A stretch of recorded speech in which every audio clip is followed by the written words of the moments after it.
All right, ladies and gentlemen, happy Wednesday and welcome to Series E Season 3. My name is Yeso. I will be your host tonight and throughout this entire season. And if you tuned in last night, you saw some awesome arena tournament gameplay here with our 9-partnered squad competing against an array of open teams. And now tonight, it is time for Pro Night. Now, for those of you that are new to what we do here, you may not know exactly what Series E is, but I can break it down for you, okay? Series E is a professional Apex Legends open circuit that absolutely anyone can join. We have 9 squads that either made it through our open qualifiers prior to this season or qualified based on their placement during Season 2.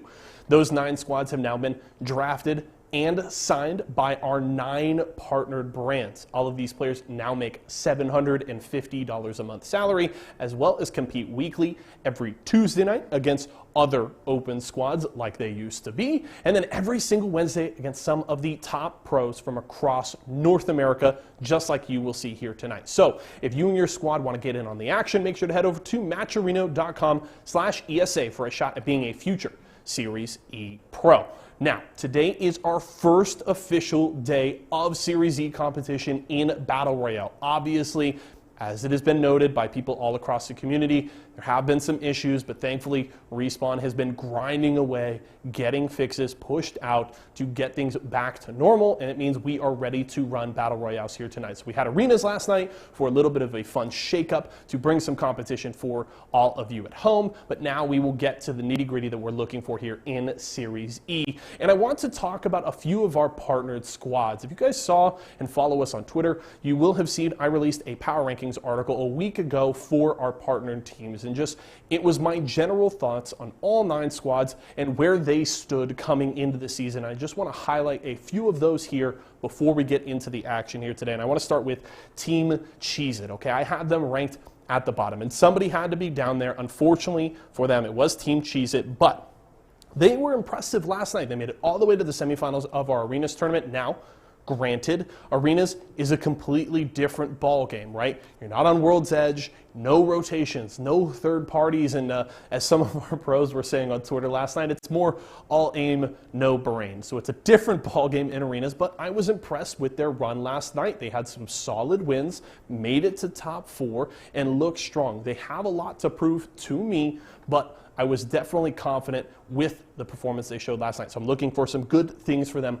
as the season continues. Now I want to go to who I had at number 5. It was Team Pop-Tarts. And interestingly enough, this was the last team to qualify for Season 3 of Series E. They just snuck in at the end due to the old Team Pop-Tarts getting signed by, as of yet to be named, a professional org. So Team Pop-Tarts snuck in, and for a lot of people, they would have thought maybe they'd be ranked low, but I think they have a really, really good shot at competing this season.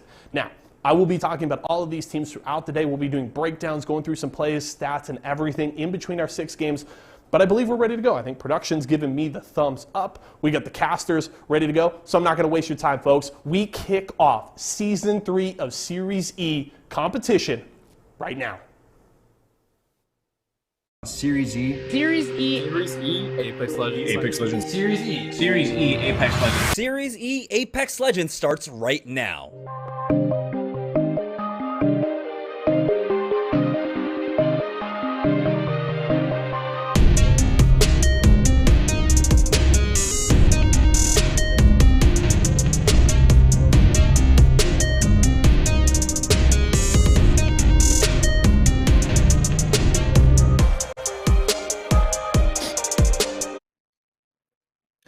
All right, welcome everybody to Series E, where hopefully we can finally get into the regular season of Season 3. We got a lot of new teams joining us this time around. It's going to be a fun affair. T-Squared here along with me, Jamerson, to bring you all the action. We've got 6 games to break it all down. This is going to be a fun night, Tom. It is going to be a fun night, and you know, we saw some really interesting games yesterday for the Arenas mode, and I had a lot of fun watching it, honestly. But now we're back to the Battle Royale mode. We're back onto World's Edge, and you never know. I mean, while they get ready to announce the upcoming ALGS season, we're not quite sure exactly what the format is going to be. As we take a look at our format here, it's the standard that we've had for quite some time. But I'm wondering, will there be, map changes? Will there be Olympus added? Will Kings Canyon be put into the mix? Who knows? But I know one thing's for sure. The players are stoked to have the custom lobbies back up because they've been down for quite some time. Yeah, so we have our 9 partnered squads that will be joined by our 11 North American teams here, pro teams like G2, 303, CLG, C9, so many to name. Should be an amazing time, as it has been some time since we've seen the Battle Royale mode. We're going to be going back, I believe, to World's Edge at this point, just to keep everything consistent. And we've got 6 matches. Like you said, everything's going to work out like normal, 12 points for a win, 1 point per kill, and all that good stuff. And it's whoever comes out on top. The 2 highest points earners after 6 games will be placing into the money, $350 going to first place, $150 going to second place. So it's all about the top 2 here. So I'm really excited. I want to see what happens with all the adjustments that's coming in. Like how have the teams been taking basically the off season here? But it looks like we are already ready for game number 1. So let's go ahead and get straight onto it, into World's Edge for the first game of Series E. Well, the first game that'll count towards the season. This is where all the points will be starting to accrue for our teams. And to note the importance of it throughout the regular season, all right, you have to have a high overall point score to maintain your spot into the next one. And then, of course, the bottom scoring teams at the end of the season will be put into the relegations, and we'll have to re-qualify for Series E. But here we are on board with one of our partnered squads, Team Pop Tarts, Lion, Exile, and Z Davis that are dropping over here at Overlook. The loot not looking so great so far, and take a look at this composition we saw out of them. It was going to be the Valkyrie along with the 2 big boys. Rockstar, though, in a fight now is Strictly gets chased down by Malice Mamba. Does do some damage before he falls, but Kimchi has to be careful. There's one more up top. There we go. Trades back, bringing it down to a 2v2 over here at Lava Fissure. Look at this little face cam we got coming through. We got the Gibby res as well. It's just a fake, though, as it looks like Crummy's coming through and making sure that he's going to be having some help. The bubble does go down. I love the usage of that. And then also the little maneuver to get to the bottom floor.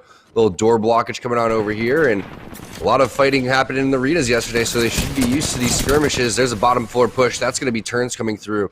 And these are 2 partnered teams that are trying to find a landing spot super early on. It's very crucial. What a grenade. Just burning Kimchi Lee down to the ground. Will it go all the way, though? Oh, my goodness. 1 HP. Luckily living throughout all of this one, but there's the Bloodhound scan, and could be a potential third party. Can we ban Bloodhounds? Can we go back? If only it is going to be the third party coming in here, as looks like Applejack showing up. Splash still surviving for the time being, as Gibby is about 10 HP from death, and that's going to be Nestle getting knocked out here, so Applejacks will pick that one up. They had to have been close. They probably dropped over by Countdown to have such an early third-party timing there. I liked what I saw out of what Kimchi was doing there when he realized, as he was going for that res, pulling off the res, notices that the 2 members do push up, and he just buys time, right? He plays around the dome well, kites around, and waits for Crummy to show up, and really, that should have been their win if it wasn't for the third party. And you can see over towards the top, you have 2 really solid teams locking down that skyhook area. And it's been known for quite some time that Team Liquid loves going on over towards the trials. They're always extremely looted. But I do love the play. You're right, from Kimchi Lee. But I love the third party even more because, you know what? That was a fast third party. They came through fully looted. And they already made their rotation over towards there before the 1 minute and 30-second mark. Here's another fast fight happening. And that 45-second mark, the team starts to rotate. That's going to be Golden, who played so well yesterday. Gets dropped immediately. That's going to be the Charlotte Phoenix squad, I believe, coming through with some really nice shots. Nice flank, nice teamwork. Oh, man, and a response, though, as well. Now it's a 2-on-1 situation, 1-on-1 situation. They're both no shields running through the caustic gas. What a madman. Finicky's got the HP, though, and he was brought down to 1 HP, but pulling out that alternator, he'll be able to finish him off. No more time for showboating. Yes, you gotta get the reses up, man. You don't know if anyone's gonna be coming from the dome side or all over at Lava City, but it does seem they are gonna be safe. If they want, they can have the armor swaps as well. Finnick is sitting on that blue. As you can see, Mollis picks out that purple for himself. TSM in an early skirmish over here at Frag East right now is actually making their way into Frag West. Excuse me, not Frog West. But they do have a squad right in front of them, stuck inside Market. Ooh, it's going to be There's so much going Cloud9, on. so the rivalry continues. There's so much going on. I mean, this is a fast-paced game to start. 14 squads remaining. I mean, everybody coming in hot here in Series E to start things off on our pro day. And one thing's for sure, when we've been watching a lot of different points of views, but something about Reps and his awareness when we switched on over to him, how he's just moving around with super fast sensitivity, just completely cracked, man. You can tell that Reps is ready to play today. These guys are ready to fight. And that is that fight that happens fairly often where they're rotating over towards the Fragment West side, meeting up with C9 and getting a lot of this loot along the way. Surprising to me that another third party hasn't came from both of these recent fights, but they're feeling pretty comfortable because of the fact that the zone has pulled fairly far down towards that southwest side. So one team that is in a really good position would be the Knights, and they're locking things down in the choke area, which this is going to be a very high, I guess I would say, a high traffic area, Jamerson. Yeah, as you can see, the ring is pulling over here, and most squads are ready for this. Having a position early on can be extremely important. A lot of these spots have decent vantage points for you to be able to get some third-party shots during the mid-game, but, I mean, it's still the early game here. We're down to 14 squads. You said it yourself. The action has been so fast-paced right now as Exit now making their move through, avoiding this fight, getting shot from behind, but no damage really sticking until they make it into the Dorito building. So they'll be safer now. This is one of the safer positions where you don't have as many angles to try and shoot out from, just because you do have the wall to your back, but that just means, of course, you are going to be safer here. But the Knights, definitely not happy that they weren't able to maybe get something off of that fight, because they are sitting on 2 white armors along with the blue. So hopefully being able to lock down this house, maybe they have the weapons to try and poke out and get some decent damage. There we go. There's an R301 to trade out for that R9, or at least have in the back pocket for the longer range poke.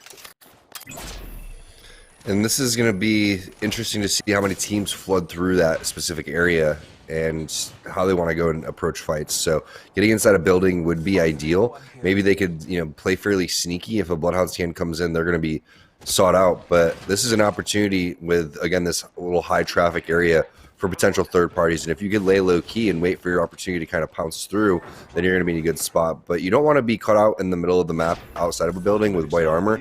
If that's the case, people are going to send it onto you, and you don't want that because you're not looking for a fight, 1, and then 2, you're going to be getting third party no matter what. So just an opportunity to kind of charge these Evo shields up, kind of find a little safe haven, and decide exactly where this ring is going to rotate, because it's still a little bit unpredictable right now. A lot of teams obviously setting up over towards that thermal side, but the teams that can't get in aren't going to stress out too much. They're just going to sit on the outside and then make the rotation late.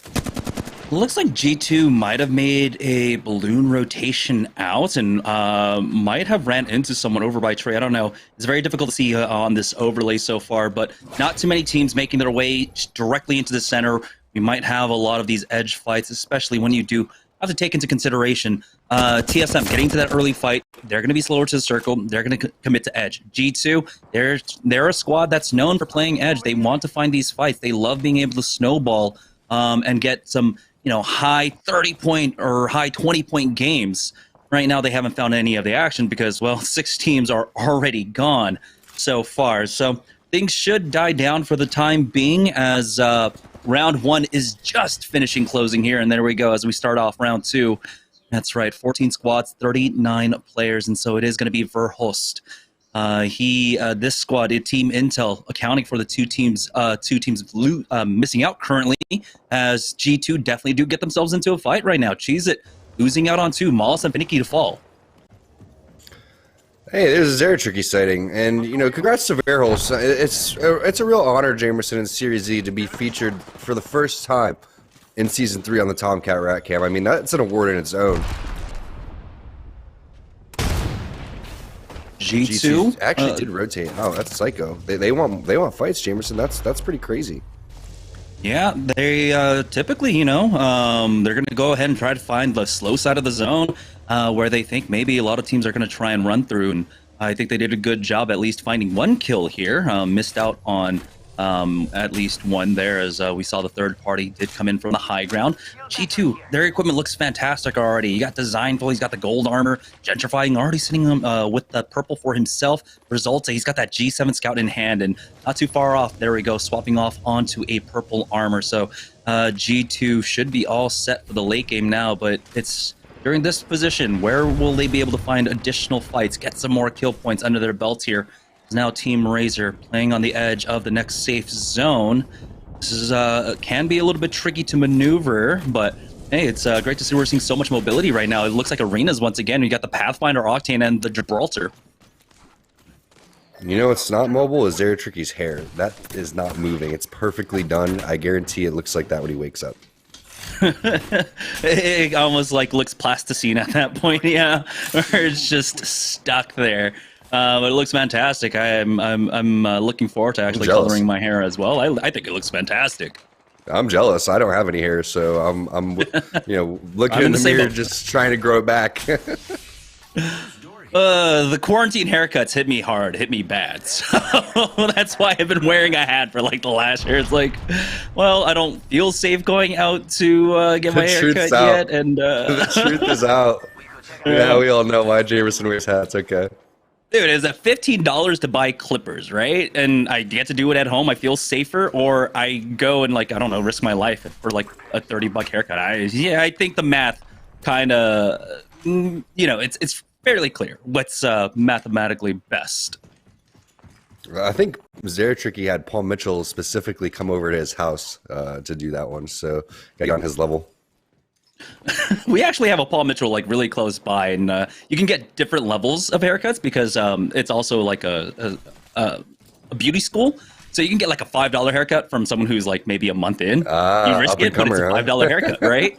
Or you can go for like a $30 or $40 haircut with someone who's actually like trained and have been doing it for a year or two. I want to keep my ears, okay? I don't want to look like I just fought Mike Tyson. I'm good. We got to see some great stuff on Twitter last night. I don't know if you caught it. I think it was Lightstar Joe was showing off one of his clips where he was just getting meleeed down by like Stretch Armstrong Wraith. That's what I was thinking about when you talk about like Mike Tyson. Yeah. Was that his clip? Oh, he's Horizon, right? Like 50 meters in the air. Yeah, that was like some Halo auto aim punch, but like Halo 5 on steroids, basically. Yeah. Like you're coming in with the sword, you're just like, yeah, that was a sword lunge.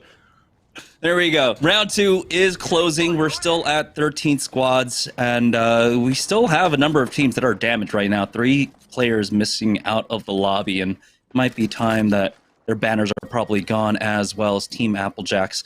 We saw them coming in for that third party. They've been slow playing it here on the northern side of the zone, trying to control this choke going into Thermal Station. They're not running for themselves a Valkyrie, but luckily for them, the ring pulls in such a way that they have the options. If it does end up continuing going over towards that staging side, they can go ahead and play that. But if it pulls towards that choke, that will be the dominant position to be in. So I like where they're playing right now. It's crazy how things can slow down, and that's why we're sitting here smoozing for a little bit, because of the fact that we saw, like 5 fights to start the game, non-stop action, only 1 third party, and that was Team Applejacks. But this is what we see TSM do fairly often, where they're so good at taking safe spots and then taking safe rotations in. They play the edge, and then next thing you know, they have some huge game-changing rotation that ends up putting them in the final circle. And we're going to get an opportunity to see how they kind of approach that situation right now. This is not an ideal spot, getting on over towards the bottom, but this is like one of those spots where now it's going to be occupied. You know that all the teams around are going to be looking for you, and the question is who wants to take this fight, because you will get third party down here. Oh boy. You see the arc stars coming down from the team above them, but the bubble was used, so Team Liquid not really able to take advantage of that right now, playing with Nocturnal and Flanker Alrelele.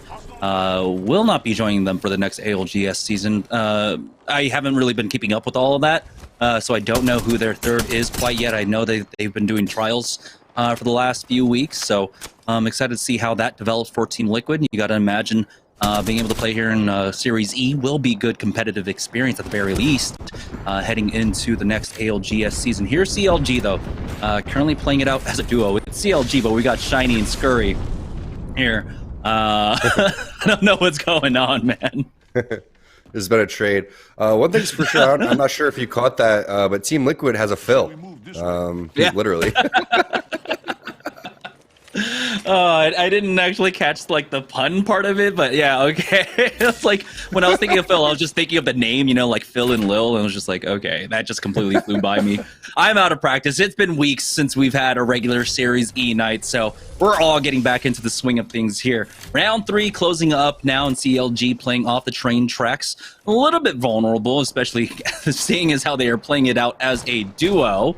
But, you know, I feel like this is a squad that just won't shy away from a 2v3 fight if they have to take it. But Shiny, unfortunately, misses his drop. Scurry getting shot up from behind, gets cracked once again. Their economy has to be running on fumes at this point.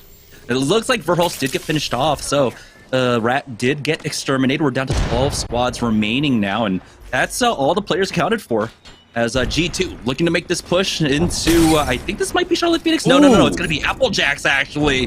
Designful gets the knock with that Arc Star, but the defensive bombardment goes down, delaying the rest of this push. So they should be able to get him back up. And take a look at that. Ring pulling away. Applejacks are kicking themselves for actually committing onto this car now on the wrong side of the ring. And they've got G2 gatekeeping them. That's so unfortunate. I mean, what a grenade right there from G2. Designful pushing up, getting that finish as well. And what's so crazy is you notice how how disciplined G2 is. They get that knock, but they understand, okay, this zone is fairly small. We know we've been experienced in these situations before.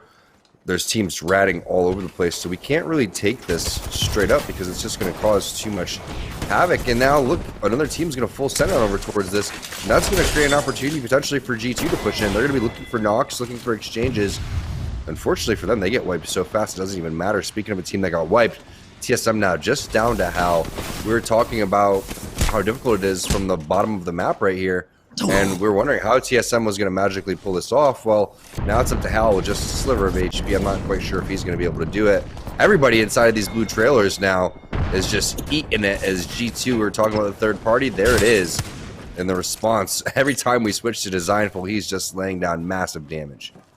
It was good timing for all the teams that took the fights when they did, because we have 15 seconds left on this zone before it starts closing up, and so you had little time to work with here. G2 picking up the rest of those squads. Congarno will get finished off here, and they have enough time to just back away. Once again, gatekeeping on this side. We do have some of the mountain in, but unless you're a Valkyrie, you're not getting into the next zone here. So very unfortunate for them. At this point, I don't know if CLG actually survived that, and that was one team to note, in fact, that they did have a Valkyrie, so they can actually play this mountainside if they want to. But here's Team Razor trying to make a push onto Team Liquid, I believe, but the res might have already come through for them. It's going to be a big fight over this choke. Razor, they don't need to play this aggressively. They can fall back, and that is what Hakulo is doing. Zera Tricky playing that front line for his squad and trying to keep Team Liquid at bay, backing away. As we've seen the kill feed, 303 finishing off Imperial Hal, but they're all going to bleed out to the zone now. Team Razor continuing to push up, and Liquid are going to be stuck on the other side, the wrong side of this mountain. Nice play by Zera Tricky right there. Ooh, Saucer with the big blade right there on the baby Thule. Ring is going to eat Fury alive. But Zera Tricky doesn't have this bubble res, so he's going to have to go and hopefully not get shot in his panda bare feet over here. As there it is. Saucer actually going to come in with the cleanup. I was wondering if they're going to try to shoot the toesies right there. They have a mobile respawn beacon though, so we talked about this before. This is a plug me in fam moment. Unfortunately, it's a little bit out in the open, right? It's just behind the cover of the fences that it will provide. So they're waiting for the bubble. He's got one more second and they won't be able to throw it down, but it looks like he actually finds the moment to hit it without having to use that bubble. Still has it ready just in case. Never mind. They will have to bubble res for that one, and they do get it off, but it's about being able to get that loot as well, right? Your bubble should come up in another like 25 seconds, 30 seconds. Never mind, did not have a gold helmet. And then you're going to have to retrieve that loot and kind of go in blind here. They're not running a Bloodhound. Where can they really play off of? This zone, pulling away from a lot of the buildings. G2 in one of the most dominant spots, basically the god spot of the zone. I would have saved the bubble, honestly. The bubble needed to be for, especially for me and my controller self over here. They're like, yo, man, could you bubble the loot for me? I'm kind of struggling here. And there's the bubble coming back up. Can they get the finish and the save? They do, and the res inside the bubble. It was just the long game so they could get back into this one and get some extra kills. I see what they did. Yeah, it was beautiful. Xset was actually the team that was stuck on the wrong side of the zone, so they took a lot of flesh damage from the ring as they tried to bounce pad in.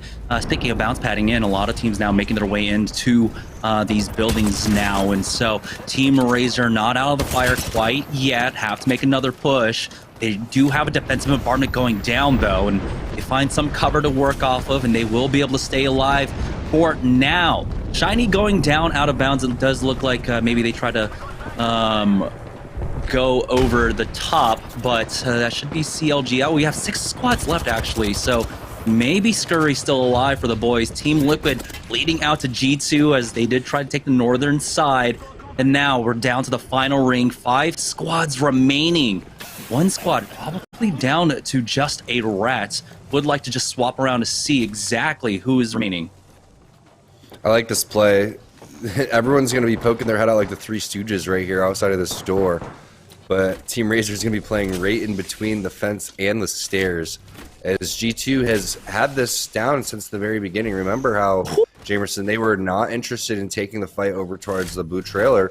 Why? Because they knew that if they rotated, that this spot would have been taken, and this spot is extremely, extremely valuable. You can see everybody playing on this outside area.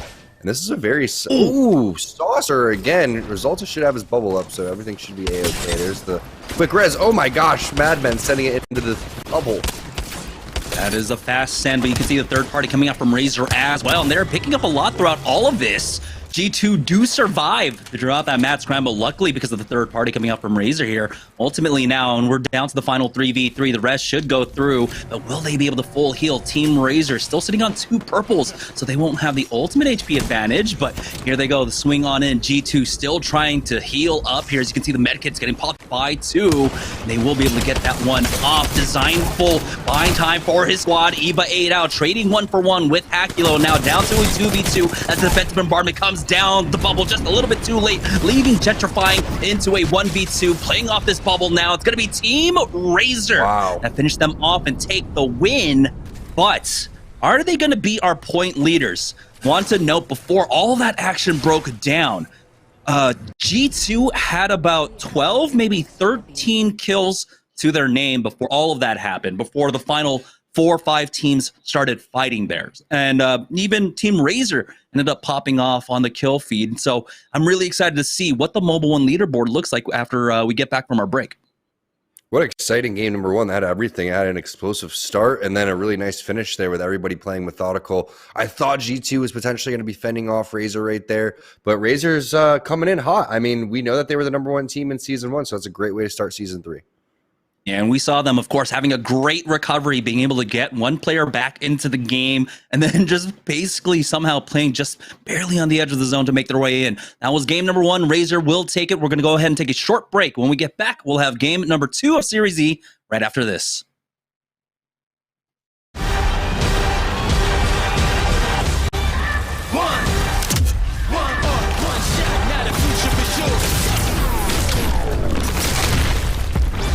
Verses coming daily under pressure. Working on the plot and the scheme. The true side trademark is at the edge of your dreams. I'm talking. Yeah. One shot, now the future is yours.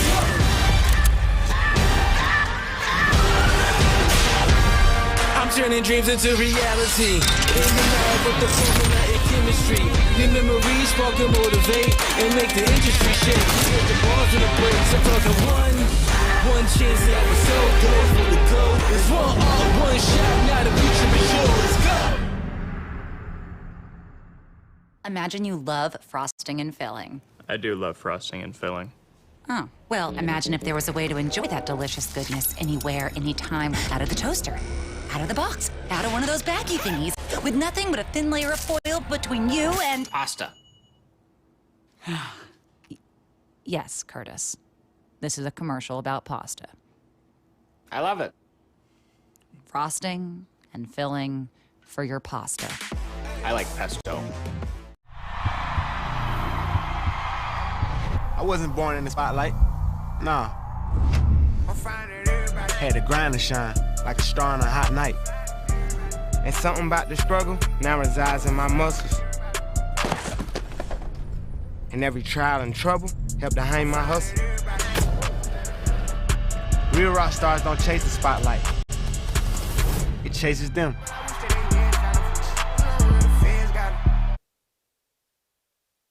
All right, everybody, welcome back. Game number 1 of the season, all done there, and seeing Team Razor coming out on top. A big fight win there against G2 to take it on. It was looking like G2 was going to run away with it. We were looking at a lot of Designfuls, POVs. His aim was on all throughout that first game. You heard Jamerson and Tom talking about it, that they had been racking up a lot of kills, and they may still be at the top of our Mobile One leaderboard when we check it out here in a little bit. But it was Team Razor coming out on top. Let's check out our player of the game here for our first official game of Series E Season 3, and it was the kill leader himself, Mr. Hakulo, coming out strong. 8 kills, 5 assists, and almost 2,700 damage. That is a statement game to start the season, especially on Pro Night. So Team Razor looking really good coming out of the gate, and this is a squad that, you know, myself personally, I had some questions about. I'm looking at this situation to start off Season 3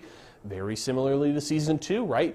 They won the championship in Season 1, dropped Mercy Only, bring in Muffins, and then it just wasn't the same team in the first half. It took that roster swap to Serial to level up Mr. Hakulo and Zara Tricky to the point where they ran up to 3rd place. Now we'll have to see Baby Thule coming in. They're able to get a win on the day. They'll just have to keep it rolling. So definitely a great way to start it off. And 5 more games today, so plenty more Series E action to come. Do not worry. We're going to go to a quick break, but when we come back, Series E continues.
Hey, shake it, kiddo.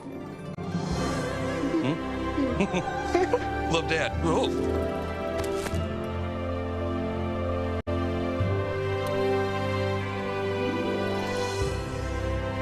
I've got this. Kellogg's Rice Krispies Treats. A little love when it's needed. Fruit, refreshingly sweet, but without sugar, 0 calorie treat. They're all our top flavored splash. It's fruit freshin'. Cheez-It snapped. How's it taste? It's so thin, crispy, and cheesy. And I just want to keep eating it. And eating it. They love them. Snapped. So good we may run out of cheese. Kellogg's, Fruit Loops, Apple Jacks, Corn Pops, Tiger Paws. They're Jumbo. Jumbo snacks, snack time heroes. Go take them on the go. Cereal, magnified, showing up for snacking time. Jumbo snacks, snack time heroes. Go take them on the go. It's Jumbo. It's for snacking. It's Jumbo Snacks.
All right, welcome back to Series E. We had two big games. Well, it was one game, but they were both big for G2 and Razor.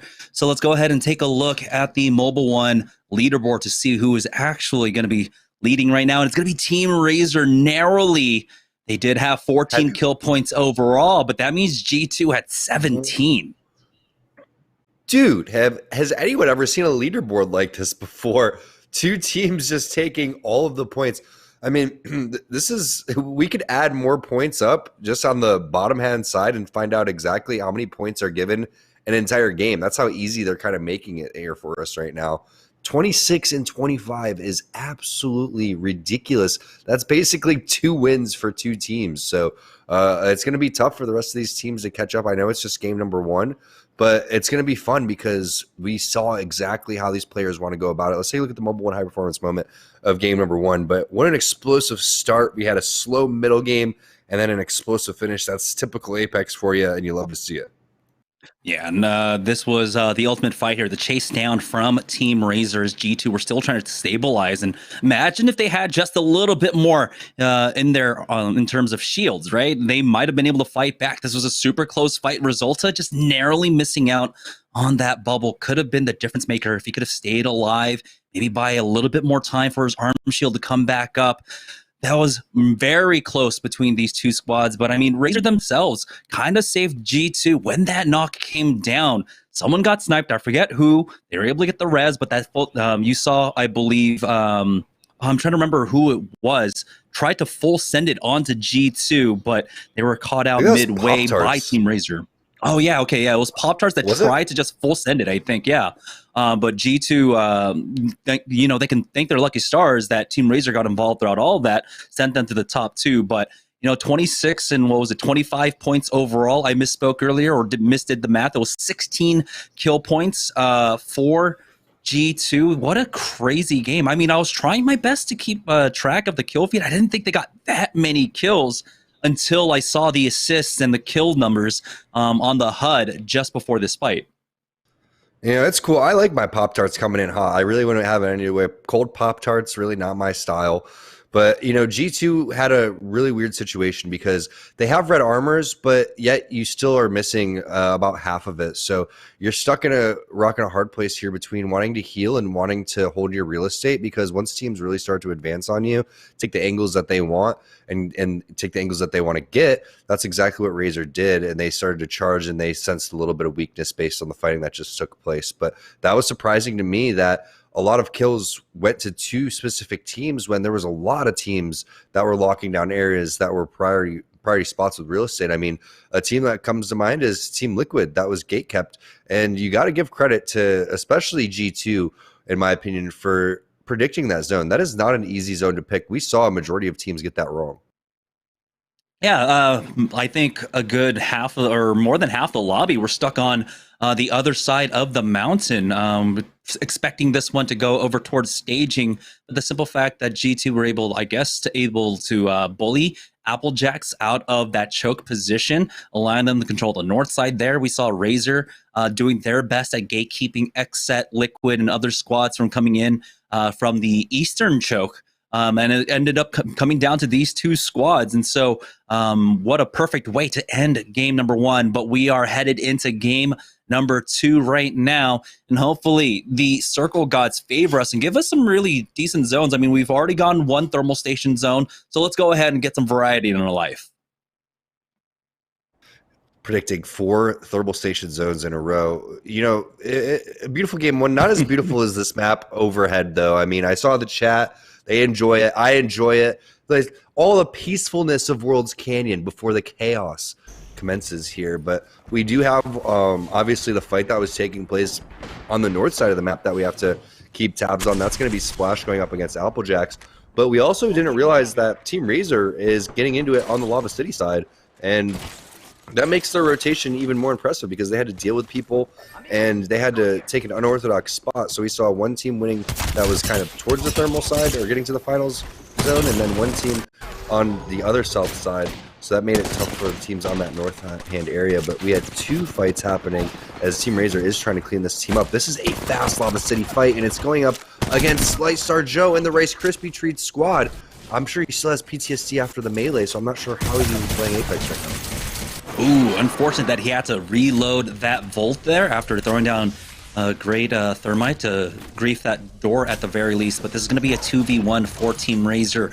Bubble Res out for Zera. Tricky to get Hakulo right back up. Thule even here to cover. And so now things are looking dire on the other side. It's going to be a 3v1 for this fight. We've got a lot of action taking place right now, especially on that western edge where we saw that 3-team kind of pile up over by Lava Fissure, but ultimately Team Razor do win out. Rockstar this time around will be able to survive this, getting some revenge for what happened in game number 1. You know, they wanted revenge so bad that they actually land on the team that third-partied them, I believe. So they switch it up instead of going to Lava Fissure, and they're going to make their way over towards where Applejacks was. And I believe they did get some, if not all of the players. So interesting way to start this one. Again, teams having to struggle to find a spot in the beginning of Series E is not uncommon. They're going to be duking it out, and sometimes that lasts the entire time because they're trying to command that spot for the ALGS as well. So there's like again a metagame that happens inside, not just rotations, but off the rip. And we've even seen teams, I believe it was Applejacks, Jamerson, where they were so good, but yet they just were falling very low on the overall cumulative leaderboard because of the fact that they do have to deal with those 50-50s. Yeah, the 50-50s we would see fairly frequently in Season 1 and Season 2. Really strong squads falling just because they couldn't get to the late game because it was all about the 50-50s. But if they did survive it, oftentimes they would end up winning their games. Team Pringles, though, here on the northeast side of the zone, of the map, not going to run into too much over here at Refinery as Rice Krispie Treats. We have our first Tomcat Ratcam of game number 2.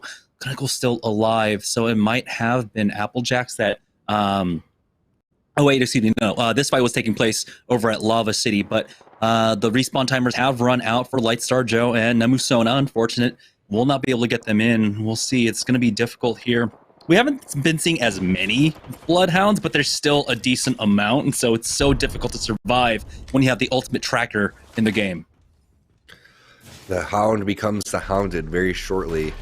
See how long that rat can last, but Era's trying to last inside this building, and team is going to be sending it over towards the back end side. Could this be G2? It has to be G2. There's no one else, especially at this time of the round. No one else is going to be here except for G2, and so Era, what are you doing? Why are you here at all? They got the first knock, actually, as they take out Design Pool. We'll get the instant Thurston. Oh my gosh, our second place squad from game number 2 are out. They're the second team out in this game.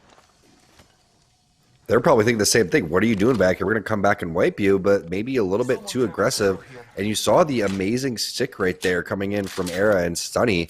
And it's how you play it in Thermal Station. I mean, if you're going to fight, you want to fight all the way in the very back so you're avoiding any type of third parties.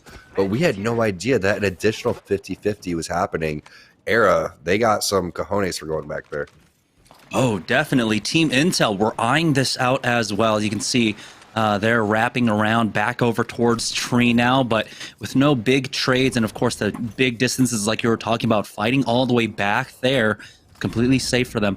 Looks like Applejacks are looking to try and maybe get a res as they're making their way on over towards the northern side of Thermal Station. We got the respawn beacons for them to use as Team Intel now, making their way through Tree. Going to continue to try and roam around the edges here. They can try to play a little bit later here and maybe hope that Era walk into them as we join on board now with Team Pop-Tarts. Great nades coming out at Arcstar, just a little bit too high as the defensive bombardment goes down as well. So a lot of utility being used on that side to try and flush out the squad that's over at the blue bins. And I like the unorthodox composition here that was coming through. We'll talk about it for a little bit. It's going to be the Valkyrie, Gibraltar, Caustic. And again, the thought process there, it's kind of like it's almost like a EU type of playstyle, in my opinion. I think that Caustic is really, really popular overseas compared to North America. He used to be extremely strong. It's kind of fallen out of style, but you can see the idea is get the scan with Valkyrie, and then usually around round 2, if you can get that scan going into round 3, you're going to know where that zone's going to go. when you're one of these partnered teams, pro teams, whatever that is. And now you're going to go and try to set up with Caustic. But the problem is 2 gray armors again. I think that's back-to-back games for Pop-Tarts that they've really been struggling on the loot. So they need to get that together and get some upgrades early. Maybe say, hey, I'm going to have to rock a scout just for the case that I'm not getting anything. As 303 finds himself in a scuffle right outside of the sorting factory area. Ooh, Escape almost going down. Dropped to about 40 HP. Huddling in the corner there. Will be able to heal up. And looks like maybe it was 303 that were trying to push up to the blue bins, but were unfortunately sent back by the utility coming out from Team Pop-Tarts that were playing inside the toilet bowl. So 303 are just going to have to be happy playing the jungle gym here on the northeast side of Sorting Factory. You can see a lot of angles that you have to cover here. It can be extremely vulnerable, but it's our Renegades right now in a fight down here at launch site. The zone's going to be pressuring them just a bit. Don't know who's on the other side of this fight. It might be Team Intel that might have swooped around it. It is going to be Team Intel now. They are much healthier. They've got 2 purple armors. Duke just upgrading his, and Renegades are on full retreat here. Remember, this is Zone 1, so they can just go ahead and back away if they need to, run through the zone, but looks like it's going to be Team Intel that have made their way safely into this building now and are going to continue to apply this pressure. The problem is there's like 20 doors that you have to go through, and everyone's blocking it, but a full send right on over towards Bowser. Rolls does take a lot of damage throughout all of this. Skittle, though, is ready to brawl here with the Gold Mag Spitfire, and there it is. Renegades getting dropped by Team Intel, who won our arenas yesterday, and they're ready to brawl it out inside of this building, and it was very nicely done, but unfortunately for Bowser, I don't know if he was expecting, I think it was Verholst around the corner, and Verholst just caught him off guard. Without any type of Bloodhound scan over towards that right-hand side, that type of thing is going to happen, and very nicely done by Team Intel. I think it was just miscoordination. They saw, like you were talking about, Tom, a lot of doors that you have to deal with, and so Intel were setting up for a 3-man push from separate angles, and they thought they might have had someone isolated throughout all of that, but you saw Verholst did instantly just back up his teammate, was able to, of course, help him out and take out Bowser, and made that fight pretty easy for them ultimately.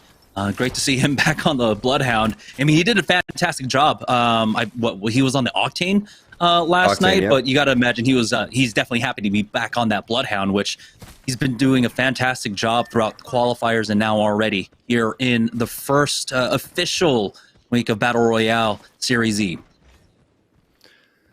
And you can see that they're not afraid to take any fights either. They took it right over towards the Renegade side, and that's a difficult situation to be in if you're Bowser, because you have the longbow, you're peek shooting, but once you hear that that player has a longbow, you're kind of interested in going in on that, and it's kind of a little bit of our arena mindset that we had yesterday, and you have the EVA 8 in the back pocket too, so it's 2 guns that if you're not connecting, and granted if you're not connecting directly, it's difficult to go and deal with. I mean, if you have a Volt EVA 8 in that situation, you're 10 times more likely to win that fight, but now we're on board with the Rockstar rotation, and we know that there's teams directly towards their north-hand side, and there's probably another team that's just waiting where 303 was still at, too. So, yeah, there it is. Crummy's going to realize that right now. It's not as free as they were hoping for. Everyone, it seemed so silent. It seemed just like a pub game temporarily, and all of a sudden, all hell's breaking loose for Team Rockstar. Yeah, it was like a ghost town, right? They were moving from building to building, just kind of free rotations, and no one's shooting at them. Everyone's waiting for the ceasefire to end. And as soon as it looks like it was the Pittsburgh Knights started taking their shots, everyone on the team that was controlling Banana shoots out and peeks at the same time. So now they are in a world of hurt. We'll see if they can recover off of this. No one really ready to push quite yet, but Kimchi Lee does get thirsted off. We do have a number of respawn beacons around, though, and so maybe they can actually get that banner and get him back into the game. But this is why a lot of teams were a little bit hesitant to peek out, and just so many squads right now. A lot more slower pace than what we had in game number 1, where we were already down to, 14 squads as round 1 ended. But here we are in round 2. We still have 17, but not for long as Team Rockstar are about to get knocked out. That's going to be Era picking up an additional kill point. That might have been additional 2 actually for them, as Tech is sitting on 4 overall. And that's why it's tough, right? You're thinking that you could go and enter the ghost town that is Sorting Factory. Not really a ghost town, just a bunch of people waiting, like the Wild Wild West, opening up the doors and just firing right at you. But the play is kind of doing what Era's doing, but Era literally has to be worried that another team's going to swoop up behind them because it is still just round 2. You can still take this storm damage, and you have to just watch your back right here. If you start to push in and that team's going to rotate behind you, that makes it a fairly easy sandwich. And now Kupski actually does get knocked and finished. You can see Amu's been so annoying on top of the sorting factory roof, and now 303 is going to occupy one of these small buildings. I'm curious to see what zone this is going to be. Once the action slows down temporarily, we'll have to pull up the map and potentially a scan. But we have, what, 3, 4, 5 teams just on the sorting factory area. All the buildings being taken up right now is 303. Just squaring up what the opposition have around them. Kungarna playing up top. And as you can see, multiple teams over at the Banana building. And imagine the office building to the south might still be... actually, no, that's out of bounds right now. So never mind. So where are all of the other squads? There's a lot of action taking place. Pop-Tart's in a fight up against Team Liquid. Flanker's already gone down. The nades come out, but it looks like Nocturnal might be able to get the res. Defensive bombardment just to cover the door as well. And so they will be able to safely get this off. They've handed off the bats as well. So Team Liquid do stabilize off that. Cloud9 now making it into the mid-game, not getting into that early game fight with TSM, as Zach Mazer did find a kill throughout this scuffle. I love the style of play again from Team Pop-Tarts, and I'm really glad to see that Lion does have the scout. When we were on board with them, they had 1 blue and 2 grays. Is now Cloud9 getting just destroyed right there by Team Pringles. Ooh, a little smirk right there coming in. Still smiling. Still smiling. Yeah, we killed Cloud9, guys, for the sake of us Team Nene. Look.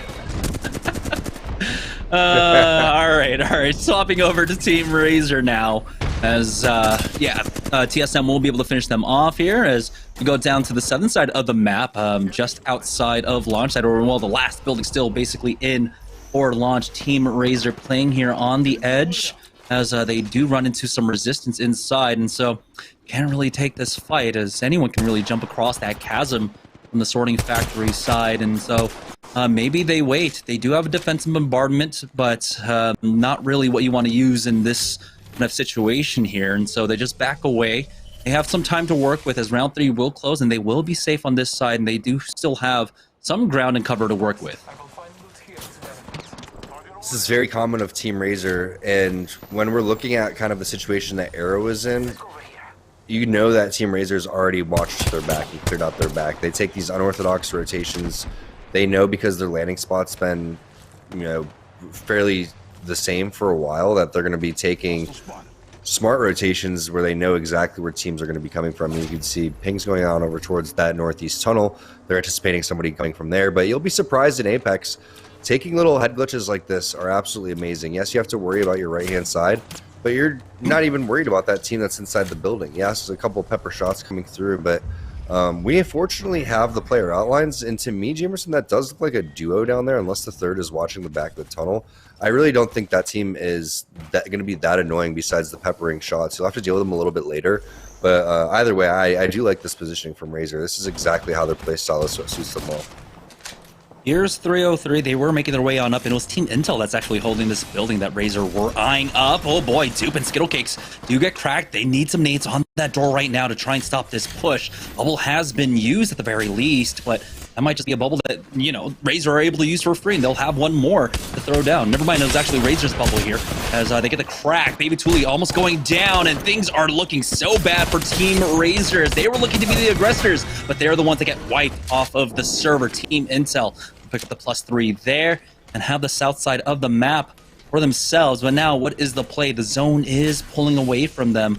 A large part of this is going to be on the low ground, just outside that cave as well, that you were noting just beforehand, Tom. They could do a psycho Skittle Cakes rotation right now with the Valkyrie, and that could be an idea. They also have the bubble to advance with Dupe, but all 3 players on this team have shown just great individual skill and also teamwork, natural teamwork, and also teamwork through probably great communication and a lot of hard work together. But we do get this great overview of the map to find out all the teams and where they're posturing. And we were wondering why Pop-Tarts locked down this location. Well, that zone is continuing to pull over there. It's going to be a priority position. Multiple teams coexisting over towards the sorting building as well, the large building. And then you could also see kind of what was happening over towards where that Razor side was and who was coming outside of the tunnel. So great overview right there from our production team as this zone does start to close. This is going to be a fairly explosive round. I mean, like you were talking about, Jamerson, there is not much cover anymore. And you can see the drop right into each other. Oh boy. He does have the EVA 8 out hits for the flesh, but doesn't have enough damage for the critical one. It's going to be 303 versus Team Intel. Never mind. Team Intel will take it. The res does come out, but the zone closing in on them. Never mind. That's the HUD error that happens here. Armor swap as well for Dupe, and that does keep him alive. Bubble there is going to be used as the Phoenix kit will get popped for Dupe, and somehow Team Intel survived that scrap. Team Pop-Tarts, though, trying to put a stop to Team Liquid just outside, but it looks like CLG got involved as well. So a lot of teams on the northern side here collapsing for this. It might even be 4 teams as Phil almost gets cracked with that gold armor. Will make his way onto the other side of that fence. Team Liquid now maintaining good priority on this zone. They've got cover and they are going to be in for the next circle as well. Love watching how teams play this sorting zone. Again, with so many squads, it makes things fairly difficult. This is a great spot, but you have to hold it down for 115, and that bubble is going to go away in just about 12 seconds. You can see Xset sitting inside the building, multiple teams inside the toilet bowl. There's going to be a mobile respawn beacon coming through as Amu's going to lock that one down. But this is, again, you have Hal, who's been, I believe, yeah, he's got all of TSM down below him. Then you have Team Liquid, who's been predicting this spot. Valkyrie ults, or Valkyrie missile barrages coming in from Team Intel. I mean, Team Liquid, one grenade could just ruin their day. We got to see some great nades last night. We'll see if anyone has extra utility in on their belts for this, as it seems like Xset, do they have a door? They do. Okay, to at least get out of here, and they'll have the EMP to cause some confusion for them as they try to run in. So keeping that drone alive right now is going to be super important. 26 seconds before the zone starts closing in. If that drone gets taken out, you're not going to have it for your rotate for that EMP. TSM controlling the low ground here. We'll have to contend with, I believe that might be Team Intel on the other. No, wait, no. Team Intel actually pushed up to the the hill towards the Liquid. So I don't know who's on the other side of this fight here for the low. TSM might just want to go ahead and full push them, but we need Snipe Down to get them a good scan onto the hilltop. I love how you can see just little situations that TSM gets themselves in and how experienced they are in dealing with it. Every little area has to be accounted for in this type of spot. Otherwise, your spot is going to get taken, and TSM understands the situation very, very well. So I love this spot, and the fact that you wouldn't expect this. You see this spot running around the map, right? And you're like, okay, this is just a normal spot, you know, down by a sorting factory, but these players turn it into game-winning situations. This Team Pop-Tarts, oh my goodness, the massive shots are hitting huge, but the zone is closing in and it makes things so difficult to deal with so many teams in the vicinity. Team Liquid finally popping out of their little crevice and coming through and destroying multiple squads and getting the high ground as well, so love this positioning from Team Liquid. Yeah, Intel are going to be the only ones that can really challenge them. No, wait, they're actually sent down to the low. It's going to be Xset that push out onto Team Liquid here. Bubble has come out from Phil, but they've already lost out on Nocturnal, trying to play around. But Xset will finish off Team Liquid. We are now down to the top four as TSM trying to send it onto them. Was enough damage done here, as it looks like they lose out on reps. Is Kenny going to have enough here left in this 1v2, and it's not going to be enough. Wow. No, wait, Xset knock out TSM. We are down to our top three. Team Intel stuck on the low.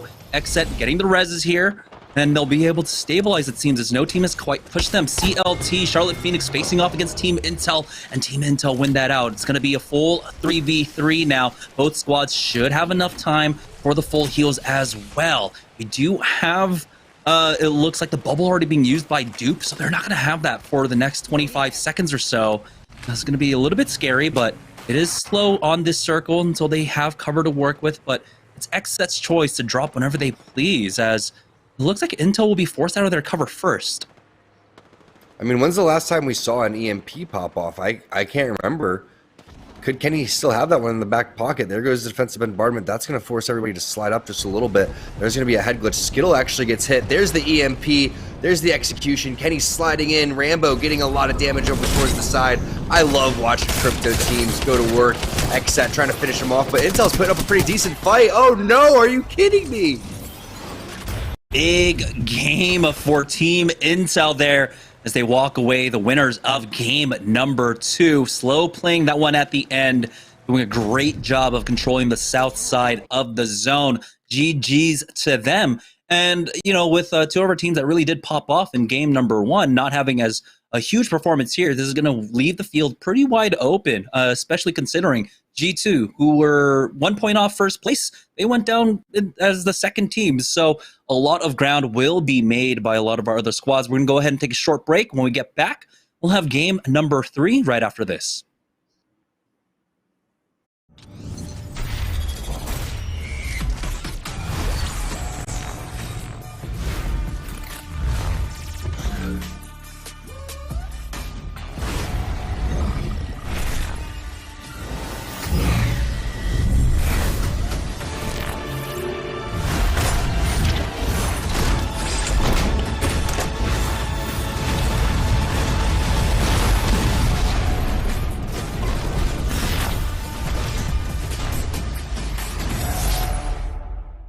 Pringles flavors. Make new ones. How much do you think Pringles paid these people? Hardly anything. Hey, you guys want to stack different Pringles flavors to create new flavor combos? Here, I'll go first. Pizza, barbecue, and jalapeno. The spicy barbecue pizza stack. Get him! Grandpa, what's going on? Pringles. We're trapped in a Pringles commercial. Stack Pringles flavors. Make new ones. How much do you think Pringles paid these people? Hardly anything. Hey, you guys want to stack different Pringles flavors to create new flavor combos? Here, I'll go first. Pizza, barbecue, and jalapeno. The spicy barbecue pizza stack. Get him! Grandpa, what's going on? Pringles. We're trapped in a Pringles commercial. They must have taken us in our sleep. How can we get out? We can't, Summer. They warned me this would happen and I didn't listen. Stack Pringles, make endless new flavors. Stacking Pringles to make new flavors. Make endless new flavors. Barbecue, wavy, and sour cream and onion equals a 3-layer dip stack.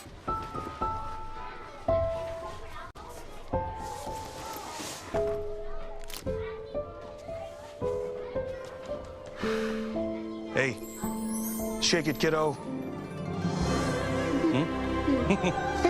Love Dad. Oh.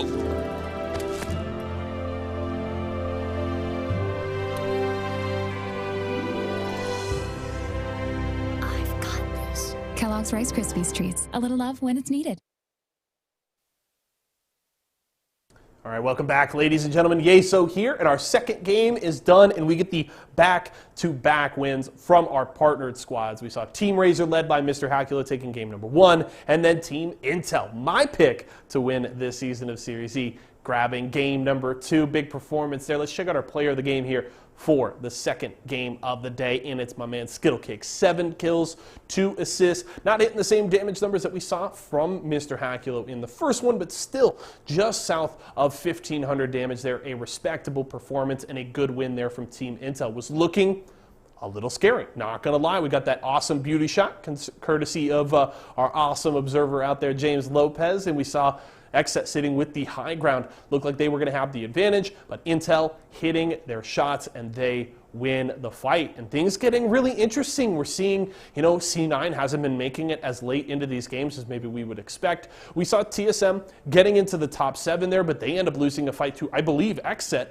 as well. So it's been very crazy. Lots of fights left and right. The early games been a little slower, but we get, you know, into these later circles and we're still looking at 8 to 10 to 12 teams, and then things get really exciting really fast, and they've been delivering on a couple of exciting games to start the day. I know we were obviously all here at Esports Arena itching to kick off Series E a week ago. We weren't able to do it, but things are delivering here today. It's the first official day of Season 3 of Series E, and we've gotten some great games so far and still plenty more to come, right? We've got just the first 2 in the books of 6 that we will play today, and the partnered squads showing up strong, and that's always the question. If you guys followed last season, we saw TSM winning week after week in a row, and the partnered squads couldn't seem to do anything. There's still plenty of action left today and a lot of things left to be decided, but definitely a good start from the Series E partnered pros. We're going to go to a quick break. When we come back, we'll check out our Mobile One high performance, see how things shake out on the leaderboard, and get ready for game number 3. We'll be back.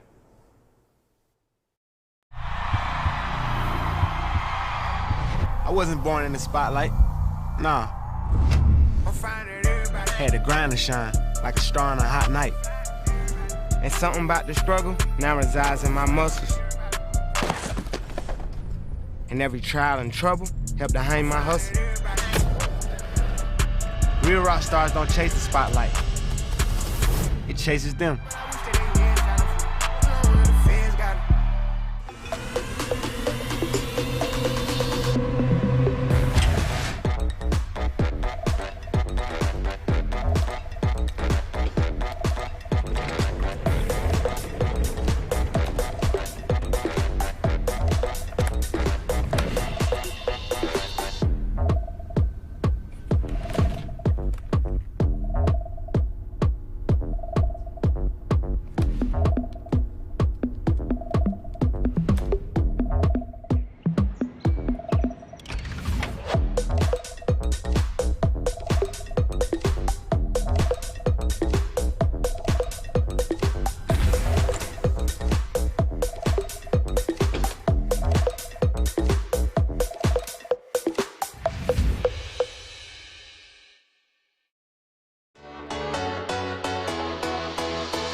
Welcome back, guys, to Series E. We are getting ready for game number 3. We've had 2 separate winners so far.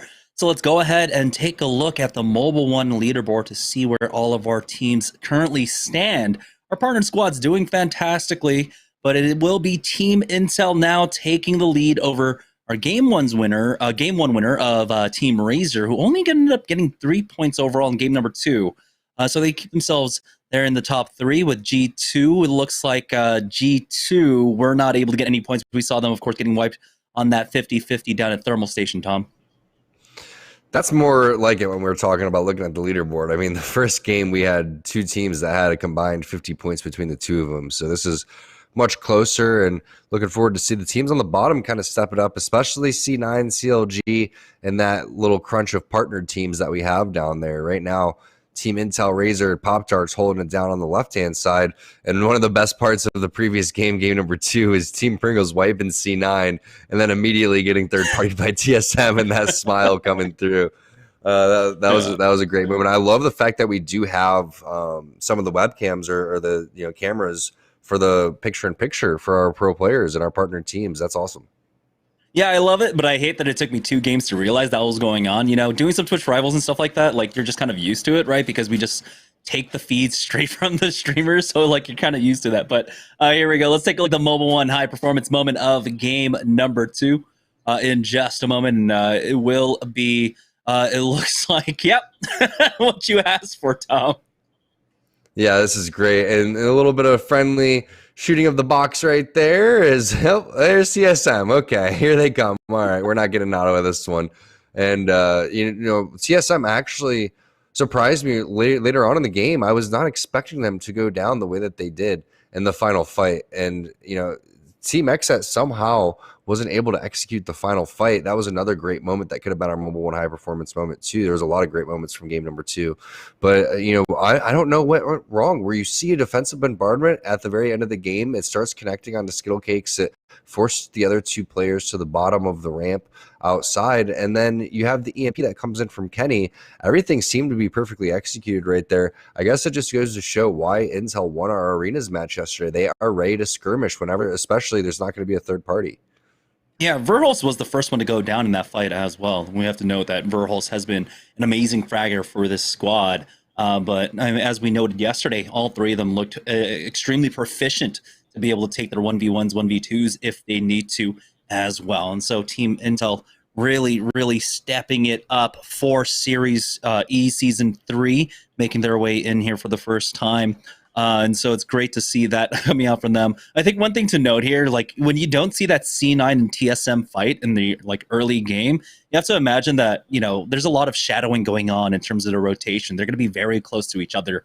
So when you're Team Pringles, the next time you end up fighting C9 or TSM, you got to expect the other to be there for the third party. And as much as you might want to gloat and bask in the win of the 3v3 fights, this is still BR.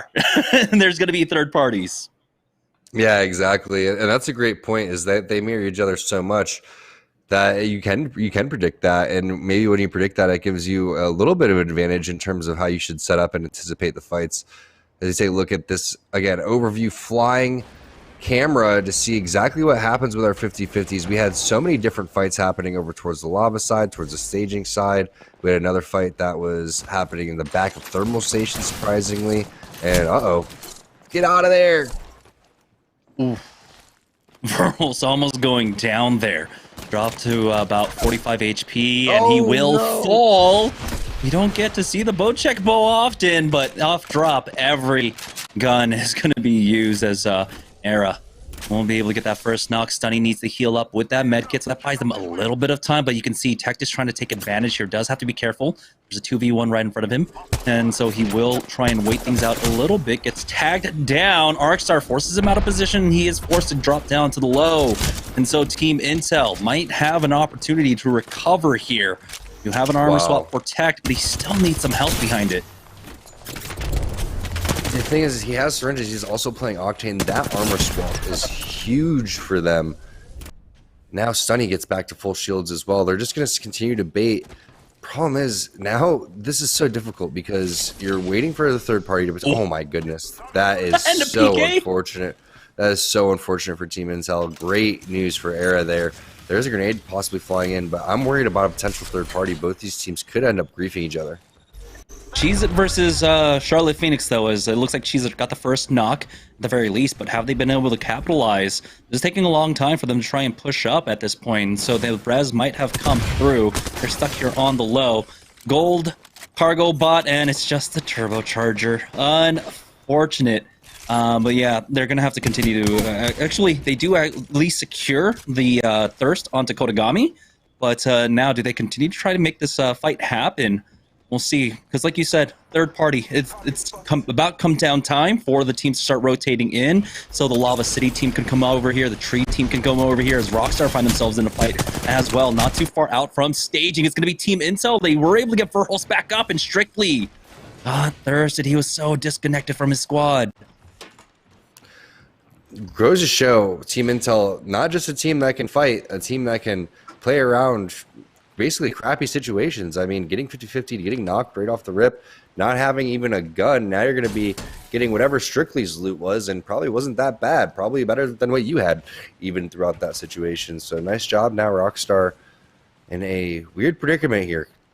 Most likely that banner is being camped for the next 60 seconds. So how bad do you want to get your teammate back into the game, Kim Chile?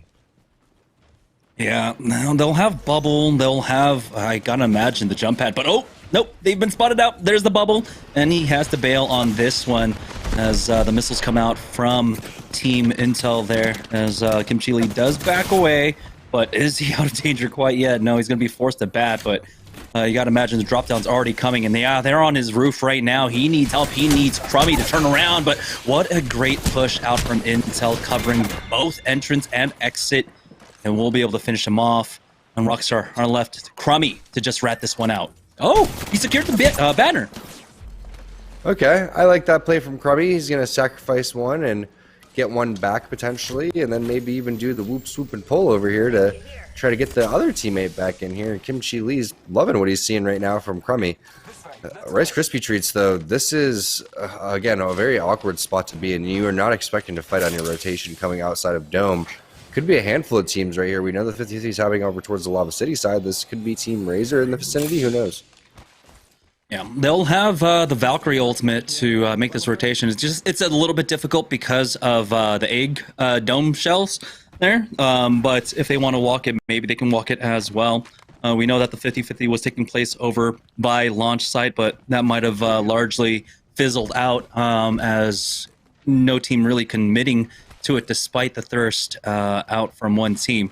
And so Rice Krispie Treats, it looks like it's going to be a free walk in for them for the time of being. And they can hold on to that Valkyrie ultimate for a better time here as Zone 1 closes. Yeah, you want to fly in, but at the same time, you're not at a spot where you could fly into the center of the zone, so you might as well just kind of play the outskirts.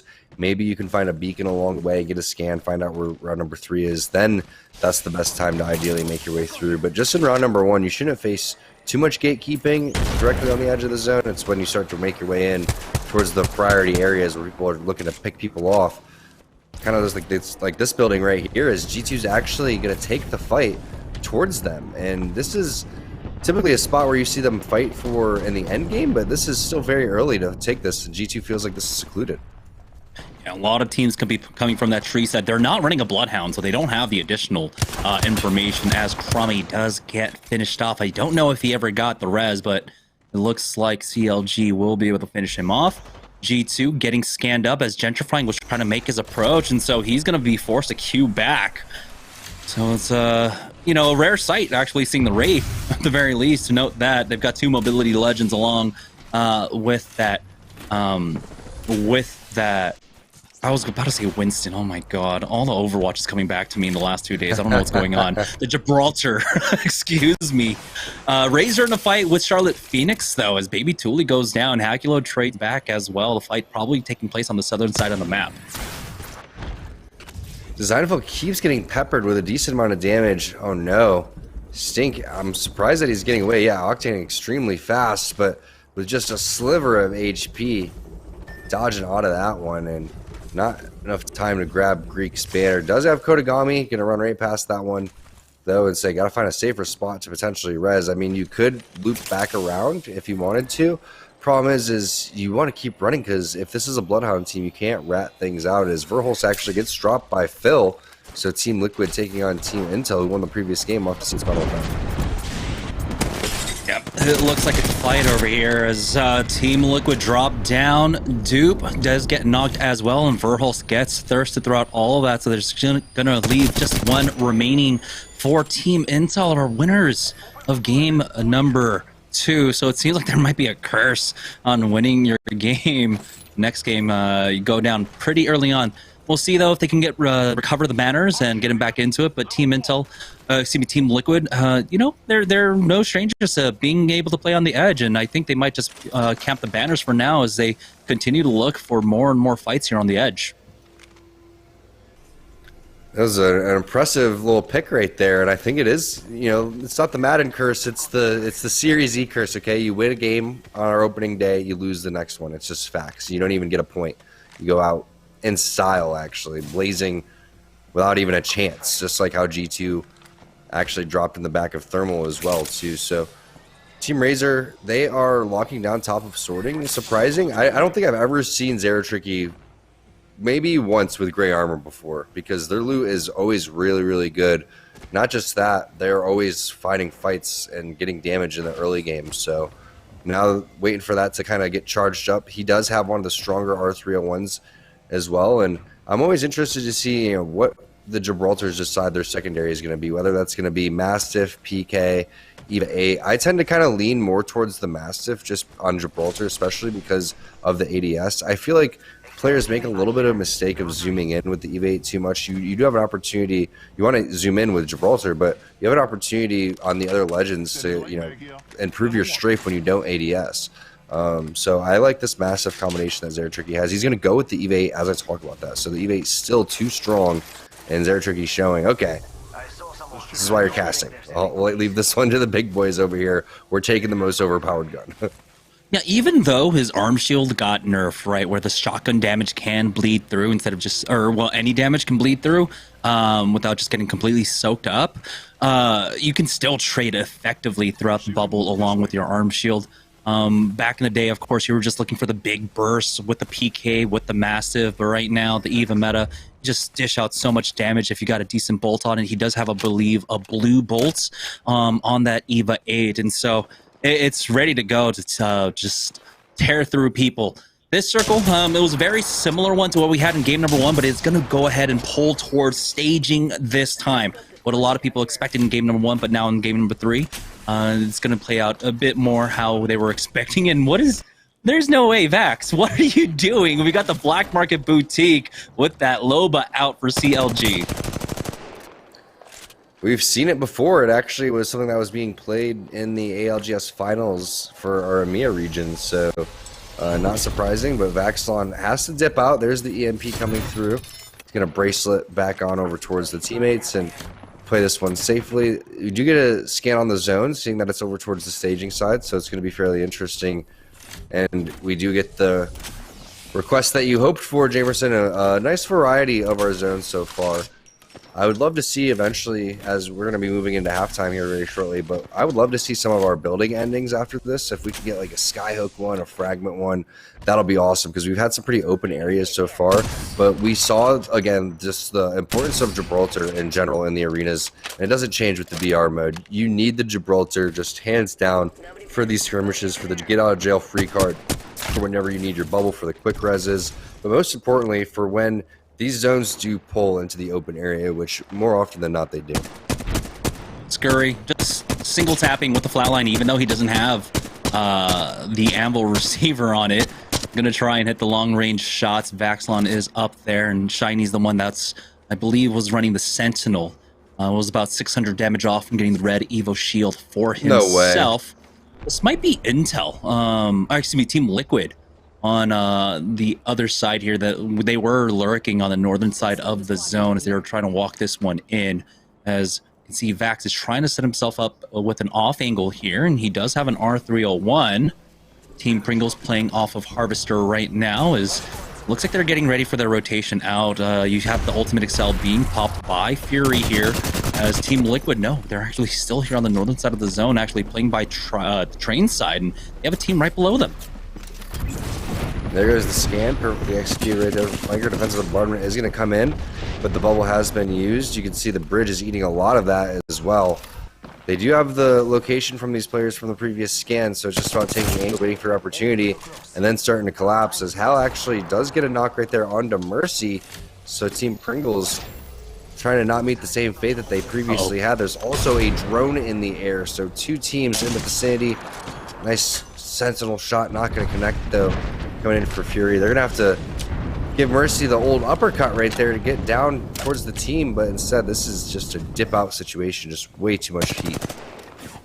Yeah, TSM will be able to finish off Mercy here, as Liquid are still trying to turn the screws on this squad underneath them. It's hard for them to want to go for the full send, because they know there's another squad that's been poking away at them. Great shots with the wingman here, just through the peaks, as Phil connects onto those. Get the knock onto Hakilo. It's going to be Team Razor below them now, and maybe it's the full send. Bubble has been used, but going to allow the rest to go off, surprisingly enough, from Team Liquid, playing this one super cautiously. Nocturnal has this off angle. They're worried about a third party here, and oh no way, are they going to take the angle again?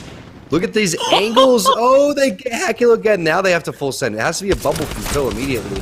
They're not going to use the bubble. This is kind of an interesting play. They're going to save it until the very end, and that's a nice squad wipe from Team Liquid. If we don't have anything better than that, that has to be our Mobile 1 high performance. So, I mean, that angle through the bridge, if you haven't seen that one yet, well, welcome to high-level Apex Legends. That was just so well executed from Team Liquid. And that's why experience is so important here. Knowing you're able to shoot through those stairs. Now they start moving up, and let's imagine CLG keeping an eye on them. It did actually push up, but they are aware of it. Maybe some missiles land on them. It's actually going to be Team Intel, and so they were able to recover throughout all of that, even though Liquid brought them down to just 1. So it was just good of them to stay alive for now. As oh wait, no, that was Rockstar. Never mind, that they were able to catch out, right? I'm actually confusing my teams right now. Intel, got to be careful here though. Getting shot up from behind, down the train tracks right now. They do have the rocks to work off of, but it looks like the bubble is going to be forced out, and so now they're going to keep an eye on Liquid as they make their move, hitting behind those bins as well. They try to full send it. Got to be careful not to fall down here. They're going to have to commit to the drop down, and looks like it's just going to be a fight between Team Liquid and Team Intel. Man, that has to be so annoying for Team Liquid. You have Skittle Cakes with the chopper at the very top. Blue mag Nice job kind of fending him off right there with a little bit of damage, but he's not giving up quite yet. Team Liquid in a similar spot that TSM was before, on that low ground. Lots of different areas to watch. Now they're going to full send over towards the bottom of the bridge, which is a super common place to hold. And interestingly enough, I don't believe there was a team over there, so they are looking fairly safe for now as they actually find some players that are even further below. That's going to be Vaxlon inside the bubble. Oh, wow. Huge damage from the top of the rope. So there is a team on top of the bridge, apparently, a team under the bridge, and then another team directly under the bridge. So a 3-stack over here to where his Team Liquid is. And Liquid Nocturnal will be able to just heal. Never mind. He's down. As Splash picked that one up, it's going to be turns to get the knock on him. They have the bubble for this res. Nade's coming down with the spam. They're going to at least secure the thirst. Maybe Nocturnal somehow survives throughout all of that. But the res, it's going to be important here for them to try to get back in. He's the mobility for the squad, and it looks like they're somehow going to do it. The body block coming out, but he has to pull off that res. They will have to commit to the bubble res here, showing a little bit of weakness, but team above them don't notice it quite yet, and so they don't drop down onto them. So that does allow Team Liquid to stabilize here. It was Rice Krispies that were poking away from the south side of this bridge. They have a huge opportunity here. Do Rice Krispies play gatekeeper? A lot of the squads coming in from the northern side, but now they've got Liquid right below them. What is this? The full send here with the jump pad. Now things are getting super, super interesting. I love the grenade through the crevice right there. Such a weird spot to be in right now for Rice Krispie Treats. They want to gatekeep, but at the same time, they have to get into the zone. You're not expecting a team to be playing underneath this area on this platform, but this is a great spot with tons of cover as long as that left-hand side is being accounted for. So Rice Krispies doing a perfect job right now gatekeeping Team Liquid, while also not giving up their position. Light Star Joe, big 73 damage to push that team off behind them, but again, they can't get too focused. That zone's starting to close in. Liquid finding another knock on CLG. Shiny finished off, and there we go. Down to 14 squads, 41 players remaining here as Rice Krispie Treats throwing in some nades onto the team that's inside that train card, only hitting for the 19 off of that one, as it looks like Team Liquid are now making their move into staging. As, we'll see if they find a safe spot to play off of. A lot of teams above them, as well as Rice Krispie Treats have to keep an eye on that, but it looks like most of their north is cleared, and now the biggest threat to them is going to be the team above. Cloud9 go down. Does Zach Mazer to that defensive bombardment from Applejacks here. They do have the bubble being popped, but they can't really go for the res at all. Another defensive bombardment going down as Applejacks will be able to pick this one up. Sliding down the hill. They do lose out on at least one kill point there. One person jumping up top with that jump pad. So now it's all about the fight for the bridge here. Kupski's got to be careful. Does Q back to the safety of his squad. Scans coming from every angle, keeping them very wary. And so they do stabilize there. I'll be able to hold on to that. It looks like it's Team Cheez-It above them. We got G2 also playing on the high ground. Right below them is going to be TSM. It's actually pushed up. We saw them actually get into this angle earlier on. And now Team Applejacks getting picked apart from below and from above. TSM need to get this win in the team fight without losing anyone. And because of that, Team Cheez-It will not drop down for the third party. Team Cheez-It doesn't see a knock, so they're going to fall back. They didn't realize that Snipe Down elected to hit a battery, which gave them about 4 seconds to capitalize on that. The problem is, another team peppering over towards the corner makes things even scarier. Ooh, Hal with the flatline running out of ammo. Hopefully can find some heavy. If not, we'll see him switch over here very soon. Doesn't even need a bolt for his EVA 8. This guy's an absolute madman over here. Does he like the flatline that much that he's going to go with 38 shots? This guy's insane. Yeah. Different ammo, same problem for Imperial Hal here. As Snipe Down sitting on 324 light. Might be time to actually swap off, especially because we're coming down to the wire. 6 squads remaining, 1 team down to a duo. As G2 make the push onto Liquid, and it was Liquid that was the duo right now. G2 have about 6 kills to their name, and so bouncing back after the unfortunate game number 2 for them. Pop-Tarts here in the position I believe that TSM were playing just beforehand, and they do have a number of barrels set up, but they also have a number of barrels actually going off right now. Would like to see how many Exile have in the back pocket for himself, as Z Davis finds a knock on Detect Candy. So Era about to get knocked out here. Just 1 player remaining, I believe, as Study does get finished off. G2 though with full high ground control, and TSM make that push on 2 Team Pop-Tarts, taking them out. Designful just decides to full send it onto the Jibby. Almost takes out Reps, but Imperial Hal is there with the EVA 8, taking out Designful, punishing him for his hubris. And he goes down to G2. We're in such an excellent position. It looks like the rest of the team didn't get the memo. We're dropping down now. G2 are left to try and defend the high ground without Designful. Yeah, Designful really wanted to take down TSM right there, and the shots were great, but the bait and switch coming out from Hal and Reps was phenomenal. You could see as soon as Reps was hitting the battery, he fell out to the very backhand side of his bubble, and the bubble went down just at the right time as that final wingman shot wasn't coming down. Hal comes through, covers Reps as he's hitting the battery, and all is okay for TSM. And I think Hal said, hey, guys, we want to take these fights mainly because I need flatline ammo. You see that box right there? We need that box. All these boxes are mine. None of these had heavy ammo. What were these guys thinking? What kind of meta are we in? No one's using the flatline besides me. That's me when I'm looking for energy ammo 9 times out of 10. But here goes Team Cheez-It. Looking like they're locking down again one of these blue trailers, which we've seen locked down a handful of different times. They want to try to get this banner, I think. He's just posturing around it. They have a mobile respawn beacon. If they're going to do it, they have to do it right now, but I don't think there's time for G2. Yeah, it's all up to what G2 do here, right? As the duo, they're the wild card in this final 3-squad engagement. They drop down onto TSM as Team Cheez-It are just holding inside their train card for now, but it looks like G2 might just commit to the high and force Cheez-It to fight them, allowing Team TSM actually a moment to get in. They're hearing the fight taking place right now. Does Imperial Hal have the jump pad for his squad to try and take that high ground now as G2, despite being down as a duo, they're still putting up a good fight, and it looks like TSM can just climb up for free. Oh, this nade's going to be huge. By some shots. Yeah, you can see Imperial Hal holding on down to the nades. Bubbles have been used from either side, and Result gets the first knock on to Finicky. They know now it's going to be a 2v2. They've got the man advantage. This is going to be TSM's win in just a short moment. Yeah, and Hal's going to advance as fast as possible while trying to make sure that he's being covered, and then the angle gets taken. Perfectly executed from TSM. They are going to take the game number 3, and what a grenade, what patience from Hal. And also just that bait and switch taking down Designful towards the bottom side right there was so huge, covering Reps and the way that they were able to do it. Yeah, and should be a big game for TSM. I believe they were like in 4th place or 5th place heading into this game. They had about 14 points overall, but that was a big one for them.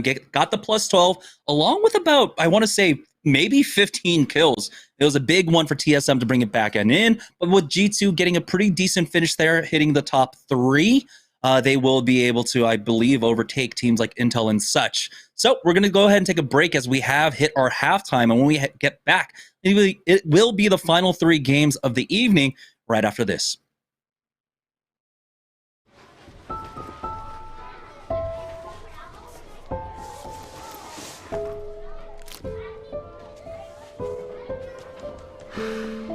Hey, shake it, kiddo.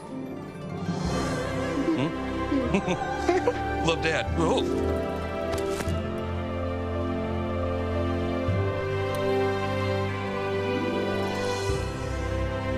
I've got this. Kellogg's Rice Krispies Treats. A little love when it's needed. Fruit flavored splash.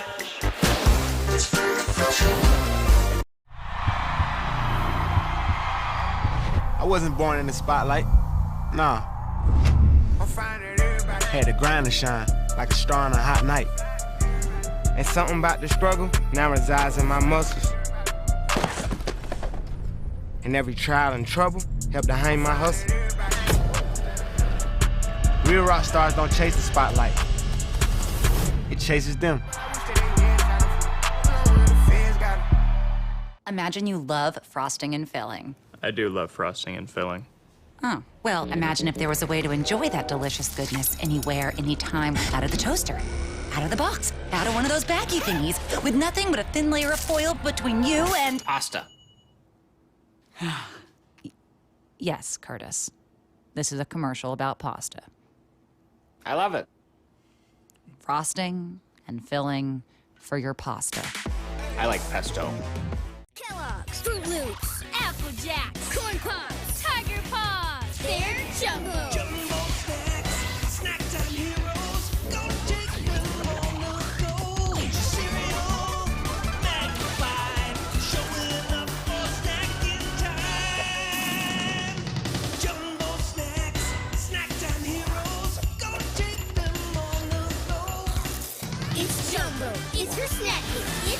Who's next? Team, it's been a grind, but I think I've aged you well. Some might say perfect. Who's ready to show 'em who's the cheesiest? I woke up feeling the cheesiest, coach. Cheez-It, official sponsor of the college football playoff.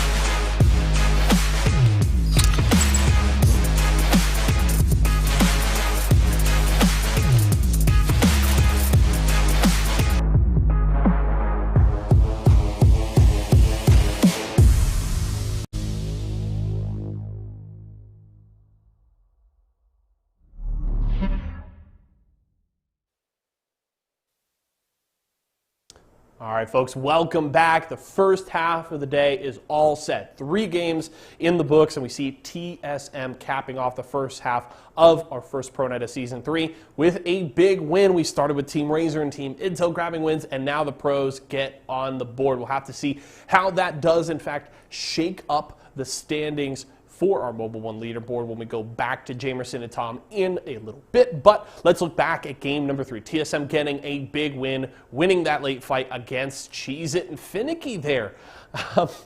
I was joking a little bit in production. It may be a different team, but it seems that Joey Blackout's spirit lives on. That little 1v3 push from Finicky doesn't work out, and then they lose the fight. But still, Team Cheez-It getting into second place. That's 9 points for them. I also believe they had 4 total kills in that game, so that should be 13 overall to build on what they had in games 1 and 2. When we have the player of the game here, we'll pull it up for you for that last game, and it's going to be Hal. There it is. 9 kills, 5 assists, almost 2,100 damage there, 2083. Great performance from Hal there, continuing to just do what he does, right? These numbers don't surprise me in any sense. Hal was a big player last season.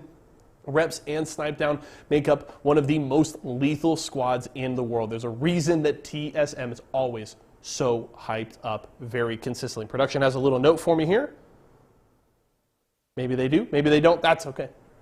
Yeah, okay. So one thing I did want to do, though, during halftime here is, we've built out some awesome new stats graphics. Obviously, we get the API, so we get to take a deep look on kind of what's going on a game-to-game basis here. And I wanted to talk about teams Intel versus Razor. I've highlighted them multiple times. Obviously, they won the first 2 games of the day, and we're going to pull it up here for you here full screen. Look at that. So that's their kills through the first 3 games so far today. 19 kills for Intel to the 17 of total kills. And that average team damage is their average as a full 3-man for the first 3 games. So Intel with almost 2,700 damage per game for them, the 1 win. An average placement so far, 8.3. So Intel looking strong. They were at the top of our leaderboard after 2 games. They were able to get, I believe, into top 10 in this 3rd game as well, so that's certainly helpful. Meanwhile, Team Razor coming out strong, 17 kills, that 10.6 placement. I think they want to improve on that a little bit. They had a very strong first game. They've fallen off just a little bit in the last 2, but we know they can come in strong when Mr. Hakulo is on his game, so we'll have to keep an eye on these 2 squads as we go through the back half here. If you remember and watched last season, it was very late in the season when we finally saw a partnered squad come out on top on a Pro Night. It was the former Team Rice Krispies Treats roster back in Season 2. But the fact that these 2 partnered squads coming out strong to start the day here on the first Pro Night of the season, I think is promising. And the real question we're going to have is, depending on how the Mobile One leaderboard shakes out here at the end of our break, who is the pro team that's going to try and chase them down? TSM's certainly going to have a good shot, but can they keep things rolling through the last 3 games of the day? Tons of questions. The awesome thing is we'll have the answers here for you shortly. 3 more games to go today. I'm going to go take a break, but I'll be back soon. We'll return with Jamerson, Tom, and game number 4 here shortly.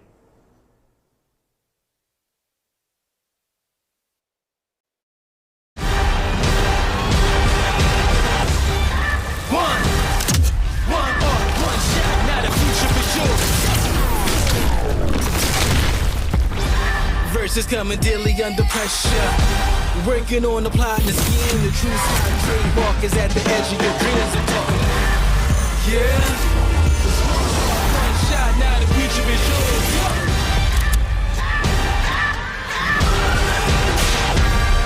turning dreams into reality. In the lab with the formula and chemistry. The memories spark and motivate and make the industry shake. With the bars and the breaks, I'm talking one chance that was so good for the go. It's one shot, now the future is yours. Let's go.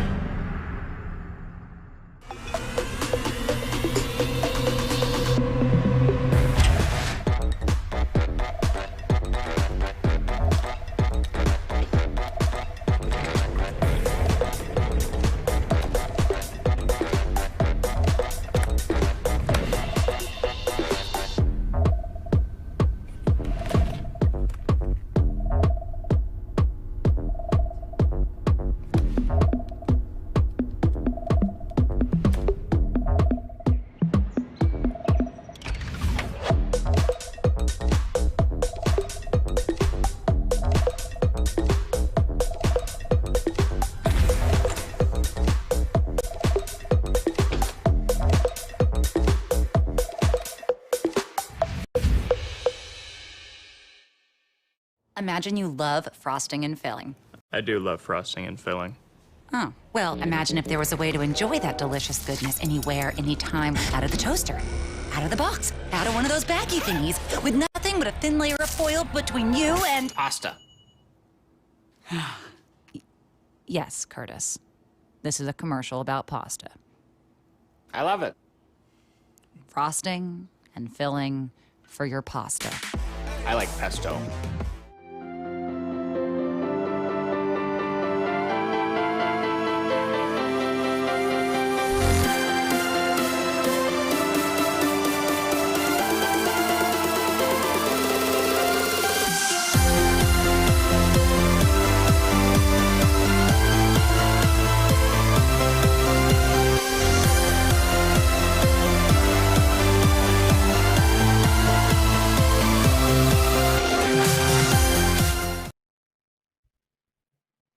All right, welcome back, guys, to Series E. We are getting ready for the second half now. We've had three separate winners, TSM taking game at number 3.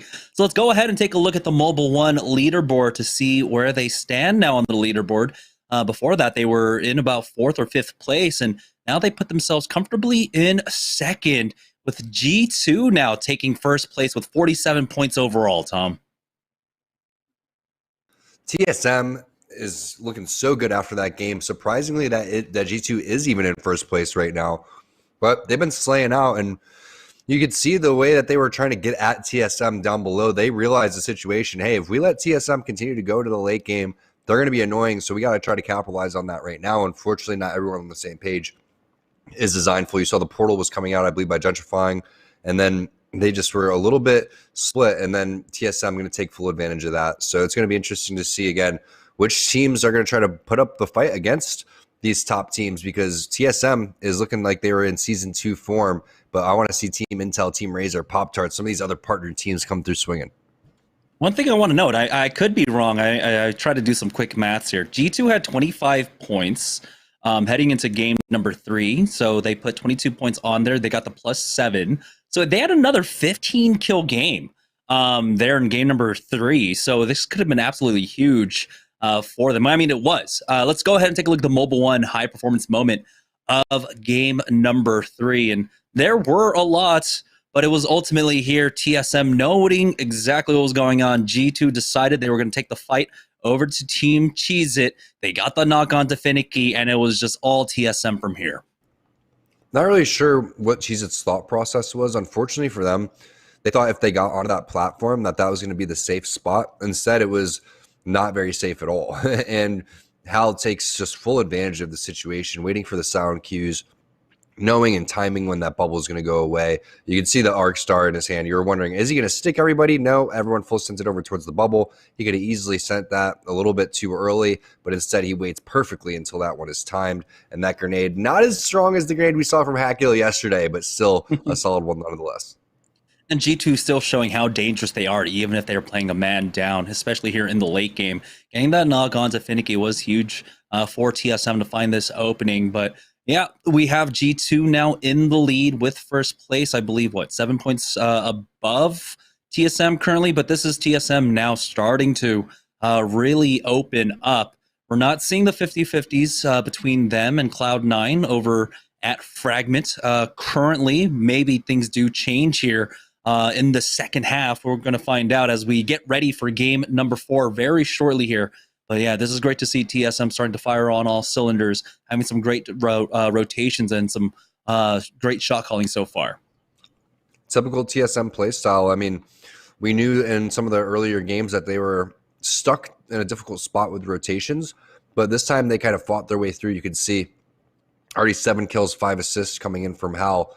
So they were able to, again, work their way towards the edge, but then they find their way in the middle of the circle at the very end. And that's just great patience, great timing, and great location, just in terms of being able to put yourself at the right spot at the right time. That's something TSM's always been able to do. And again, the timing's so great, not just with the rotations, but with the grenade, the patience to go in third party. They could have went there early and said, hey, we want even more points. We want to try to, get all of these kills, because they know the situation, exactly what it is, a 3-on-3-on-2. Instead, they just wait and they mop up a majority of those either way. So I really like that. But the big key moment in this game, besides the very end, was, again, when Reps was so close to getting knocked by Designful, and Hal hit 3 straight EVA 8 shots and dropped him in a matter of a second. And even before that, really, they set up that position for themselves, right? They cleared out a number of squads, Pop-Tarts, and then who was it that was before them, right underneath the bridge? I believe it was Rice Krispies. I can't quite remember right now, but they had to clear out a number of squads to actually have that safe for themselves, maintaining just full control over the low ground and not being contested. And like you said, setting up for that bait and switch when Reps almost went down. Designful got really thirsty for it, leaving G2 into the duo, and then of course ultimately having to push Cheese It here on the high ground. So TSM just played this one expertly from start to finish, as we are now getting ready to head into game number 4. It's the second half. We have 3 games left to go tonight. Will TSM continue to build off of this momentum? Let's go ahead and join them on the drop over at Frag East. And it looks like another even push from everybody, or another even drop from everybody. Are going to have about 3 50-50s to get things underway. TSM is going to be safe, though, and love watching TSM loot. I mean, I was like, all right, I'm not even interested in going towards that Mozambique or that Bocek bow. I'm just going to go directly towards the R301 and the blue armor. Priorities, Hal. I love to see it. Speaking of R301, there's another one right there inside of the loot bin. And then Stink's already getting into a little bit of a scuffle with this 50-50. And if I remember correctly, Chamberson, which team was this? This was whoever fought early and then they died, right? And then they it's going to be Cheese It. Team Cheese It. Cheese It, who had triple white armors in the last fight. And positions are kind of swapped here. Cheese It now this time playing on the western side, I believe. Charlotte Phoenix were playing the south side. Early bubble coming out from Golden here. Does he have any heals? He's desperately going to need it as he drops down, only hitting the small heals as well. Stink getting the knock onto Mollis, and now it's all up to Finicky. Left in a 1v2 here, and Cheez It are knocked out. They were our second place team from that last game, and it looks like the curse does live on. The Charlotte Phoenix went out on this 50-50, and it's pretty early on, so really no opportunities for a third party unless someone comes from Tree, but it doesn't look like that is going to be the case. Team Intel were fighting in their 50-50, and they lost out on Dupe. They were able to get the banner at the very least, but Skittlecakes has gone down. So now Team Intel on the back foot as Verhulst is going to try and hoof it to try and get a res for his squad mates. Yeah, which res do you pick? This is where things get so weird, because unless you're up the very edge of the zone, you're feeling fairly safe, but you don't want to hit that res down towards that little hot spring area. You're going to have to go somewhere else. Train, a team just landed there. They're probably still there looting, or at least on their way of rotating out wherever the zone's going to be.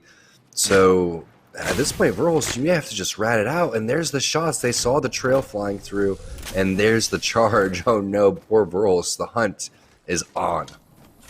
Yeah, and it's fairly unfortunate because he just saw someone crafting over at Lava Fissure, and really, this is the time where teams start moving out. Scan out, no one actually chasing him, but that means he's given away his position, unfortunately, for Verhulst. So Team Intel going to be playing off the back foot. We're going to have a Lava Fissure, maybe stage ending here. You can see the pings going down. A lot of teams are going to start prioritizing train tracks. And so now this might be one of those opportunities where maybe he tries to run like super far east, go over to like Fragment, try and get a res off if he can navigate this. But there are so many teams already starting to converge on this circles. Now we're on board with the Pittsburgh Knights making their way through staging and through sorting, now making their way over towards Harvester. For this zone, oh man, it could be very close to where Vorholz actually is. I could be thinking Hot Springs ending. We saw him kind of fly right past the Hot Springs area. That's a very common ending that we've seen before, on top of where that zip line is, where the bottom buildings could be. There's even an ending directly below the bridge that we've seen before too. So curious to see which spots the pro players are going to pick and how they're going to prioritize the situation that is in front of them, as we do see CLG, again, with that unorthodox composition, Vaxon getting the black market, getting the gold armor as well, and you're going to have to find something for Shiny and Scurry, though. You're not going to really try to do anything with just the grays, as Vaxon actually has to dip out because they're getting shot. Now they're being pinched, and that means Bubble has to come out for Shiny. This is not good. Everybody grab on. We're getting out of here. They can't hang around here too long, which is why they're going to go ahead and take this risky rotation, just because when you're in this area, you have to worry about TSM, you have to worry about Cloud9. That might rotate through. They're already a little bit late on this timing here. Zone is closing up, and so they're going to take a breather here on the out of bounds, and they should drop down. But now, do they know the positions of the teams that were playing inside Train? Looks like they will be safe here as they drop down, and they'll be able to play off of this. But being here stuck on the low, it means they're not going to have as many opportunities to play off these whites to try and upgrade them, especially if Shiny goes down just super close to the Phoenix kits that gets handed over to him. Always good when you have the black market, though, and well, they have an armor upgrade. I mean, Train, we all know how the loot over there isn't the very best, so I'm not surprised to see not any spare blues that are laying around on the ground. If you're going to get the blues, it's going to have to come from one of these bodies, if they even have one up there. Still playing, I would say, like chickens, but chickens don't hit that hard. Scurry realizing that right now, a lot of his health gone. Yeah, he's going to pop a second Phoenix kit here, and so now that Black Market Boutique is going to be super important for them. They should be able to get another one up very shortly. The cooldown on that one very low, but how much extra meds are just kind of laying around for free? I gotta imagine it's very low, as Shiny doesn't have any damage quite yet on that Gibraltar's white shield. Now is Rockstar making their move through, going through Lava Fissure here. They can float around here. There's no really pressure on them to move, as they are safe in the zone. And one of the things I've loved about Kimchi Lee is, unfortunately, they haven't had the best games, but the facial expressions from Kimchi Lee haven't changed at all. When I die, I get angry. He just has this look on his face, just like, yeah, whatever, we go next game. Calm, cool, and collected. And that really helps in these long games, because 6 games ends up lasting 3 or 4 hours overall if there are any type of delays. And that's just the beginning for these players. I mean, they're playing hours and hours a day, usually grinding ranked right after Series E, so make sure that you check out their streams as well on Twitch.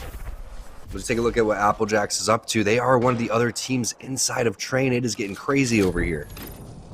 Did they allow someone else to take the high ground here, as we have a fight taking place not too far out from Train, just to the west, and it will be Team Rockstar that clean up Pittsburgh Knights. I believe the Knights might have been involved in a fight just beforehand, and we're trying to recover there.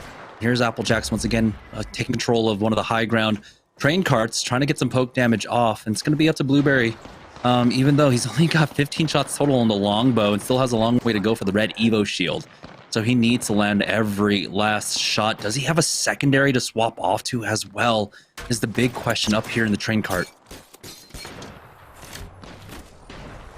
I wouldn't be surprised if he starts chucking long-range Mastiffs because he runs out of longbow ammo. I'm not quite sure what the plan's going to be. He's going to look like Fury with the Mozambique on top of Mirage Voyage over here. But right now, for Applejacks, it makes me wonder where this zone's going to go. I mean, we're thinking Hot Springs, but the way that everyone's posturing over towards the Train side, this could be a Train ending. And G2, they're potentially looking over towards the hot spring area as well, you can see where that respawn beacon is. That's where I'm anticipating this zone's going to pull.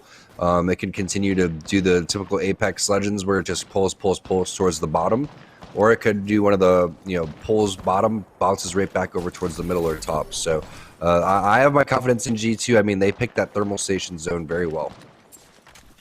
And they've got some great armors here if they want to try and go for this fight. You can see Designful trying to find this angle off this window, get an Arc Star stick. They might just have it. Oh, narrowly missing it. Might have a second go, as they should be able to hear him outside. No one's watching this window for some reason. Arc Star does not get the connect onto Team Pop-Tarts, and they do survive, popping some of the barrels at the very least. So G2 get the confirmation on that. At the very least, they know that there's a caustic inside, so it might not really be worth their time, worth their investment of more nades. But G2, if they're anything, they're tenacious. And so Designful, this time around, going to have an easier go of actually getting in. Do they not realize there's a window here? This is voyeuristic. Like, this is kind of disgusting. Designful is able to just look in for free like that. He does get finally checked, but man, it should not have been that free for him. That was crazy. I mean, he's looking around and he's like, man, I feel almost bad shooting them, right? He's like, if I shoot them, I'm not going to get the kill. I kind of want to just make them explode all at once because no one's paying attention. And that's why he had the grenades in hand, unfortunately, not able to connect those. And maybe could have called to his teammates like, hey, let's hit him with the Hail Marys, all right? Let's all fly in here and toss out whatever utility we have. But the problem is that caustic, again, just so annoying. Not just because you can't push in, because he's keeping you out, and then potential third parties come in, and then they start shooting you, and then they're safe inside. So, awkward situation for G2. They're going to bail on that one. Team Razor, though, game 1 winners, sitting kind of towards the top of the leaderboard still. Let's take a look at Zero Tricky's point of view and Baby Tuli's point of view as well. And interesting switch. We did see Pathfinder being played early by Tuli, a little bit of an aggressive play style, now switching on over to Bloodhound. And I like this move coming out from Team Razor. They were actually pushing up to the choke that G2 were playing off of, but you have to imagine that they had a good inkling that it was going to be G2 that was playing off that choke, especially when you see the circle that's that close to Thermal Station. If any team's going to be there, it will be G2. So they're going to avoid that fight for the most part, especially right now. We haven't even hit the top 15.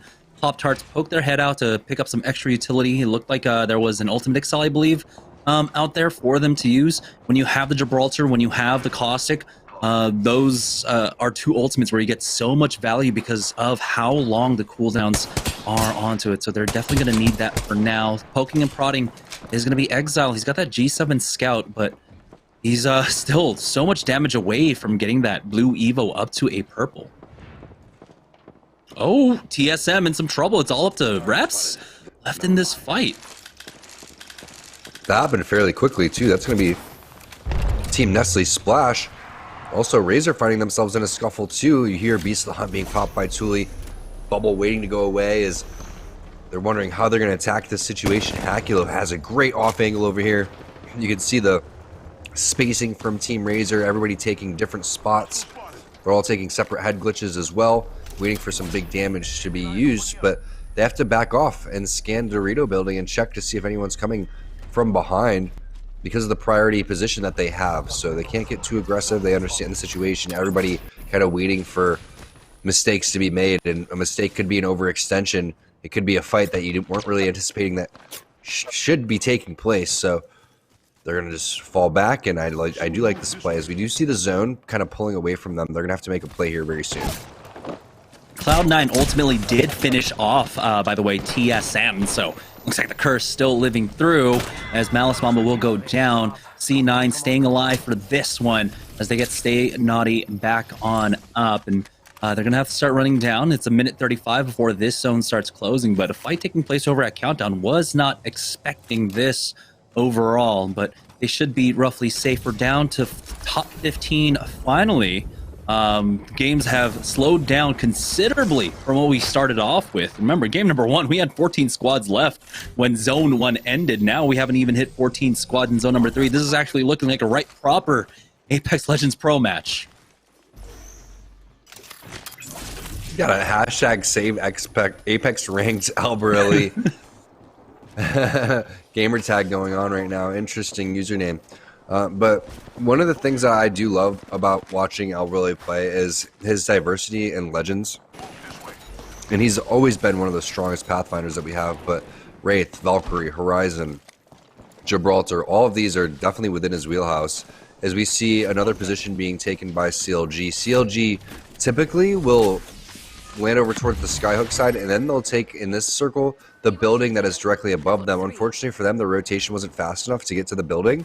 Ooh, finding a broken purple armor. Definitely take that upgrade and get some cells and batteries along the way. But CLG loves holding the building directly above them. Watching a team hold the below area is good, but you can win from this spot. The zone does pull here. The only problem is that team directly above you. So as long as they're being gate kept and kept honest by some other team, and you're focusing them as well, you should be able to hold this. Yeah, so they were able to make it out of train, and you called it, Tom, coming over here towards Hot Springs side. G2 are happy to see this ring pull as well. They're in one of the most dominant positions, basically playing on the platform that has that beacon, peeking out with that with the Kraber in hand. Vaxlon gets the knock onto flanker. CLG are ready to send it. There's the warp drive going in. Will they be able to punish it? Vaxlon does run back, though, to his squad. He might have actually missed the bracelet there. And so they're not able to punish it. The Gibraltar quick res was too fast. Team Liquid able to just stabilize off of this one. So a lot of nades are coming in, so it might just be a matter of time. All the doors, it seems, have been cracked, but Scurry not finding an opening with the Kraber quite yet. And now the pressure's being turned onto him. They're trying to fight for their building. That's their building. They love that thing. Zone pulls, interestingly enough, on top of the bridge. Oh no, Pringles is down to just a Presley here. Big grenade is going to connect. This is going to be 303 over towards the side. That's going to be an unfortunate armor swap, though, as Fury realizing the situation here. They have two players up, 2-on-1 for to Presley. He's checking to make sure he's not flanking over towards the side. There's the scan. They see the down player as well. Grenade to try to get the thirst on the player on the ground. I love that play from the Presley. That's also going to force the teammates to try to come because you know that they don't want to get thirsted in this type of area, in this type of situation. But just a sliver of HP. There's the clamor up. The Presley not going to last very long. Oh, he hit him big with that Mastiff, and now C9 are looking for the third party. They don't have to pressure this too strong. They know they got the thirst at least on to escape. The kill credit doesn't go over to C9 though, so 303. Do they have a mobile respawn beacon to really work off of? This zone's gonna hurt, even though there's a respawn beacon right there. I don't think neither of them can really go for it, unfortunately. Right now it's G2. They lose out on one. Scurry finally gets a knock with that Kraber, taking out Resulta. And CLG do have to deal with another squad, though, right below them. Ooh. Missing out on that shot, and he gets cracked himself, popping that bat. The bubble has been used by Shiny as well. So once it does go down, they might go for the full send. Resulta does get thirsted out here. Now here they go with the drop down, but it looks like it's just going to be Resulta that they pick up on this engagement, as Liquid are still in the area. So I like the patience coming out from CLG, understanding with Liquid still in the area, they cannot get over aggressive. They have to play as full 3.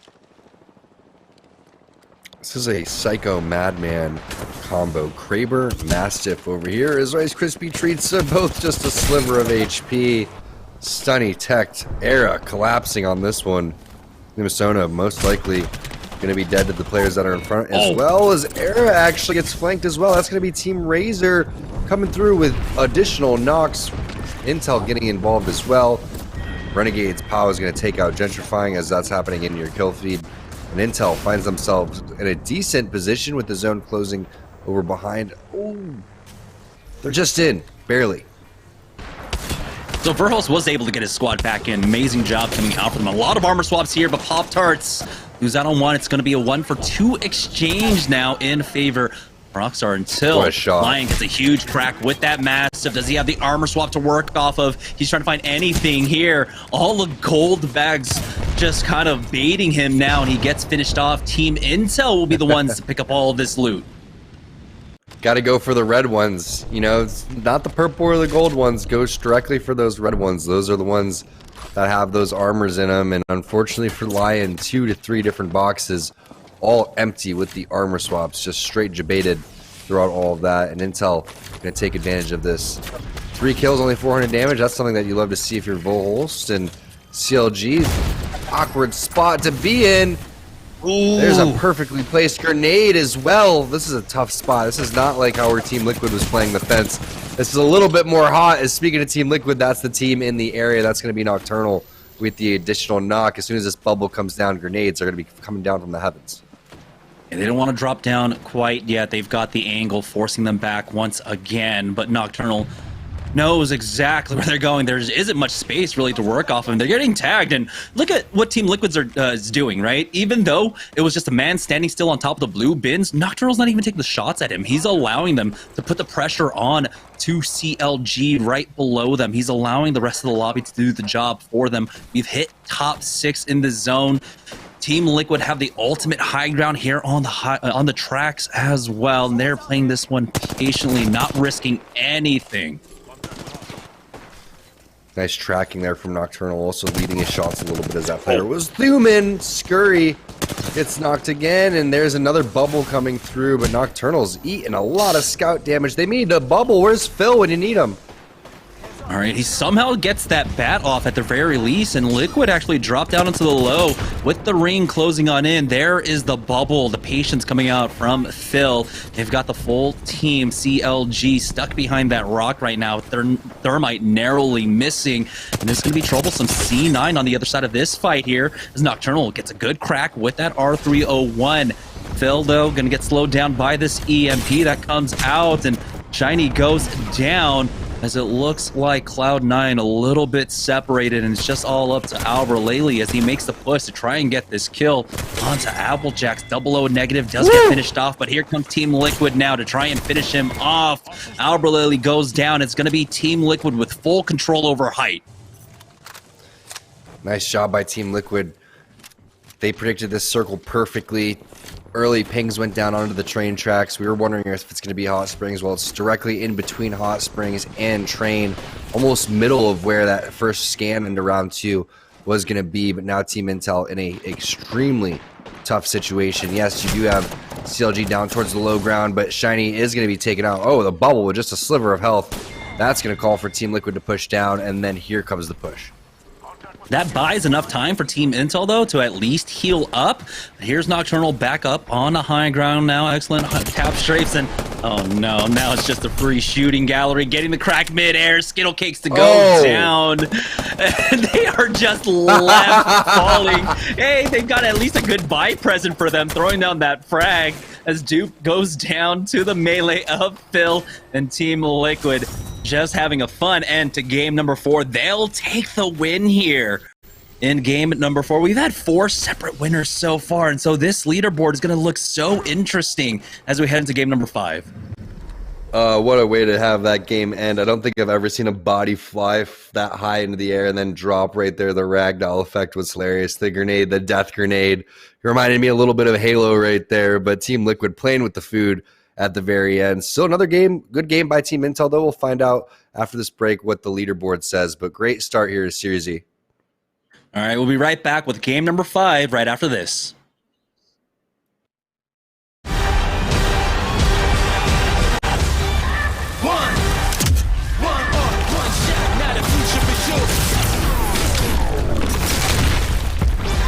Versus coming daily under pressure.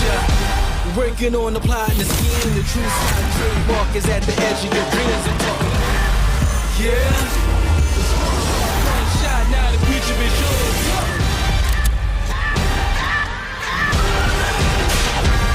I'm turning dreams into reality. In the lab with the formula and chemistry. Your memories spark and motivate and make the industry shake. Put the bars in the brakes. I'm talking one chance that I was so good for the goal. It's one shot, now the future is yours. Go! Imagine you love frosting and filling. I do love frosting and filling. Oh, well, imagine if there was a way to enjoy that delicious goodness anywhere, anytime, out of the toaster, out of the box, out of one of those baggy thingies, with nothing but a thin layer of foil between you and... Pasta. Yes, Curtis. This is a commercial about pasta. I love it. Frosting and filling for your pasta. I like pesto. I wasn't born in the spotlight. Nah. Had to grind to shine like a star on a hot night. And something about the struggle now resides in my muscles. And every trial and trouble helped to hang my hustle. Real rock stars don't chase the spotlight. It chases them.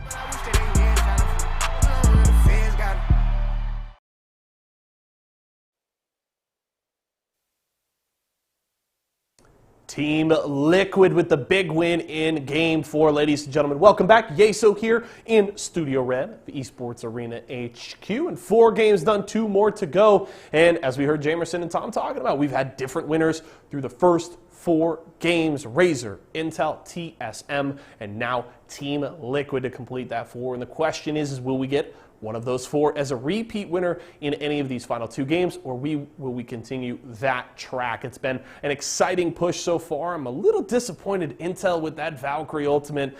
I mean, TL has high ground on you. They know you're there. I kind of feel like you're throwing just a little bit by Valkyrie ulting right in front of them. They get melted. TL with the win. Well played. Good performance from them. Let's check out our player of the game for game number 4. And it was Phil there. 5 kills, 1 assist, over 1,700 damage in that one. And TL looking to put a dent. We were talking earlier, and we got to see the Mobile 1 leaderboard. It was TSM and G2 up there at the top. Razer and Intel just behind them, trying to close that gap. So we'll have to see how the standings have shaken up from this game. But Phil, a big part of that win for Team Liquid as they try to get up into the conversation here to try and take our first pro night here in Season 3 of Series E. It's been a little quiet from the other partnered squads tonight. Rockstar has been up and down. Team Pringles, who we have high expectations for, are Season 2 champions.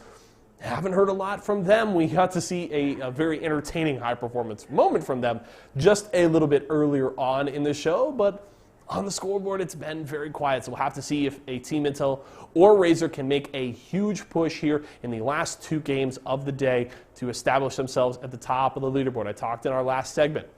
It was a long time before we saw a partnered squad win a pro night.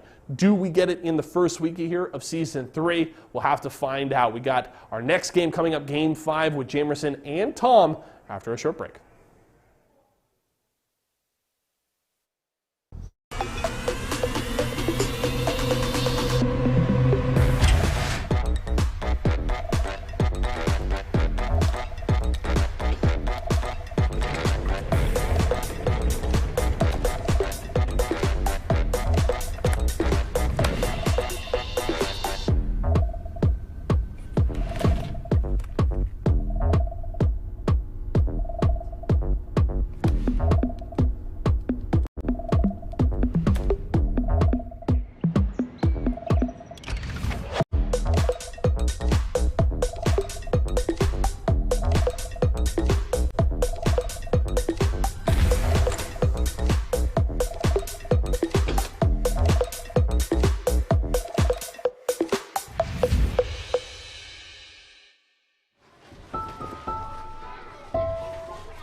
Hey, shake it, kiddo.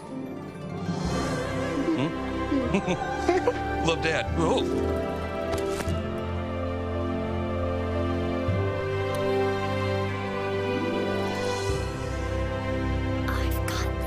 Kellogg's Rice Krispies treats. A little love. What's your favorite smash? It's fruit refreshing. It's fruit refreshing, refreshingly sweet, but without sugar, 0 calorie treat. What's your favorite smash? It's fruit refreshing. All right, welcome back, guys, to Series E. We have 2 games left tonight. to see who walks away with $350 for first place and $150 for second place. And we've had 4 separate winners, so our leaderboards are looking very even. Let's go ahead and take a look at the Mobile One leaderboard to see who is currently leading. Before everything was said and done, it was G2, but it's going to be Team Intel overtaking them narrowly by 2 points. Liquid now are in 3rd place, while TSM have been knocked down to 4th, Tom. Team Intel, we knew that they were going to get confidence from yesterday in the arenas, and they're coming here today showing that they have the BR skills too. Yasuo's team to watch, and now everyone's watching out for them in these final 2 games. We'll see if they can pull this one off for the partnered squads. And it's crazy to think that they were almost knocked out of game number 4. If I'm remembering everything correctly, Verhulst was ratting it out very early on, somehow got his teammates back into the game, and they hit top 2 to secure first place right now. Let's take a look at the Mobile One high performance moment of game number 4, and it was just all Liquid with excellent control. But we're going to take a look at Pop-Tarts in this fight, making the full send here. This is the moment where Team Intel were able to really fully recover off of what happened to them. They come in for the 3rd party, and they have all this loot to work off of, Tom. All this loot, but no boxes. Maybe should have checked the red box that was sitting directly in front of his face. I'm not sure if he noticed that one. Maybe that one had an empty armor in it as well, but there was about 5 or 6 boxes in there. Not one of them was available for Lion to go and hit an armor swap, but the massive shot in slow-mo that we have right here towards the very end was beautiful. You could see jumping into the air, boom, right there. Great shot from Lion. Unfortunate, again, not able to get those armor swaps. He had 4 kills. That could have been a big game for Team Pop-Tarts. Instead, Team Intel looking like the strongest partner team so far. Yeah, hit him with a flick of the wrist at the end there. And right now, Team Intel, it's been about grit, being able to survive to the late game, really. When you're left in that position to red it out early on, I mean, usually I would just be like, yeah, you know what, GG, go next. But sticking through it and hitting top 2 along with a good number of kills, that was incredibly strong for them. So with so many teams in the running, even the middle of the pack, have an opportunity to try and hit the top 2 if they have 2 good games in a row. So we cannot count anyone out yet as we head into game number 5. Let's join on board with Team Intel to see how they've been playing this one out on drop. Yeah, Intel's, like you said, playing very gritty, playing tough Apex, and it's not easy in these pro lobbies to rat it out. So great job of ratting it out, but also getting the res back up. And we were so curious where the res was going to take place too. And if I'm not mistaken, Intel is dealing with a 50-50 today as well. So the fact that they are even doing so well while being contested is absolutely ridiculous. And they're flying in over here towards staging, decent spread out for them. They have full high ground control as well. Last time, I believe in it was like game 2 or game 1, Verhulst was caught out on the low ground here, and so I think they might have learned their lesson from that to play a little bit higher, to have the option to back off if they need to. And so now they're just going to back away, take this loot. They're not going to take the fight because they're in such a strong spot. They do have one player that's actually caught out here. Maybe it was a kind of greedy spread from the team that might be going over towards like Hot Springs, but it looks like they will just go ahead and deflect that for now. Another team is showing up behind them. Does he hear the movement? Well, he definitely sees the scan at the very least. There's going to be a 2 in front of him with a 3rd coming up behind. And Dupe is not afraid to try and take this challenge. Still needs to buy time for Verhulst and Skills to show up for this one. Oh, big crack. Ooh. Here comes the nade. See if these nades connect. Not able to on the first one. The second one, not quite either. I was wondering if he was going to use those grenades as an opportunity to go in advance. The big question is that player on this team, the one that was running away? It's not. Okay, so this player is over towards the left-hand side. The other 2 are locking down the high ground. Dupe is kind of by himself right now, but he's doing such a great job of head glitching, and he's on Gibraltar, so he's able to use that arm shield to full advantage. No light ammo in there, though, so gonna have to start chucking them PKs. Oh, there it is. Never mind. Go for the R9. Yeah, there's only like 15 bullets, though, unfortunate for him. So he's going to close the distance to play within shotgun range. Thermite out, covering the corner. He does get scanned up, but, you know, this team has backed off, giving him the 1v1, and that's the big 76 onto Study. So Team Intel will be able to get the knock, but Verhulst has gone down. Luckily for him, he does have the trade at the very least, and so this is the 2v2, and oh no, he gets taken out. And so now things are looking a little bit dicey for Team Intel. Remember that Dupe was just close range weapons beforehand, so he's not really in position to try and take this fight. It's all gonna come up to Skittle Cakes here, as he might be forced to take a 1v2. I was really thinking that Dupe threw that bubble down just to get the finish, so since it's so early in the game, you're not able to find as many cells and batteries as you were hoping for, and you could have got the free 3 cells or the 3 free battery with the finish right there. Instead, he's going to have to use whatever little resources he have left. So I think he just found 2 cells along the way, so able to recover just a little bit. But there's the death box from Verholst. Now in this 2-on-2 situation, we'll find out exactly who griefs who in this never-ending battle between Era and Team Intel.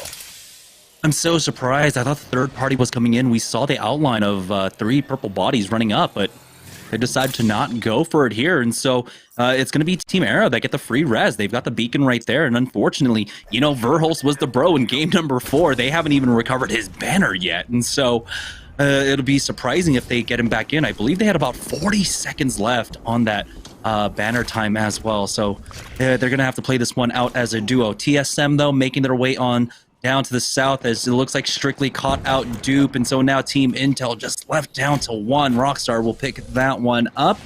TSM, though, I think they're happy with this position. We didn't get to see the ring, but it looks like it will be ending here northern side of Sorting Factory. TSM looking pretty good in the armor situation. 2 purples. It's just Hal sitting on the white right now, but should be able to get that upgraded very shortly here. Looks like it was Exit that was trying to apply some pressure onto them before they started getting sandwiched. Yeah, and if TSM's over here, you know this zone is going to be moving towards this no-name area over towards Sorting Factory. And to be honest, we can't have 2 no-name areas on the map. So I feel like the original no-name by Fragment is no-name. We need to give this no-name area a name. We need to give this spot a home. Chat, let me know what you guys think this should be called. I've heard calls for it. I just forgot them, and I have no idea now. And I just can't. But 303 got a knock onto Shiny. As an EMP coming out from Kenny here, didn't look like it actually hit TSM. It might have actually, as the defensive bombardment is going to go down. Plane doesn't care. He just goes ahead and pushes forward. Hit big, 110 for him, but he's just absolutely stuck in the doorway. And we have a lot of nades coming through. So it looks like TSM, CLG, and XSET all in the area, but TSM isn't involved in this fight quite yet, so they might just come in for the third party very shortly. Oh no, there's a third party coming through, and I've never seen someone get griefed so badly by a downed person. The knockdown shield just catching XSET off guard, but look at Hal. He's got the chopper, he's got the Volt, so much ammo in both of these weapons that he's able to lay down around 70 shots between the 2 of them, and that's more than enough when Hell is hitting a high percentage to hold off any players that are coming through. Reps is locking things down, and there's those annoying loot boxes, those pesky loot boxes sitting in the door trying to stop you from getting through. As Bowser is going to get dropped, Renegade's trying to answer back as Pow's going to find an additional one. That's going to be a 2-on-1 situation as RKT initially gets the knock, but Pow and Saucer are there to respond.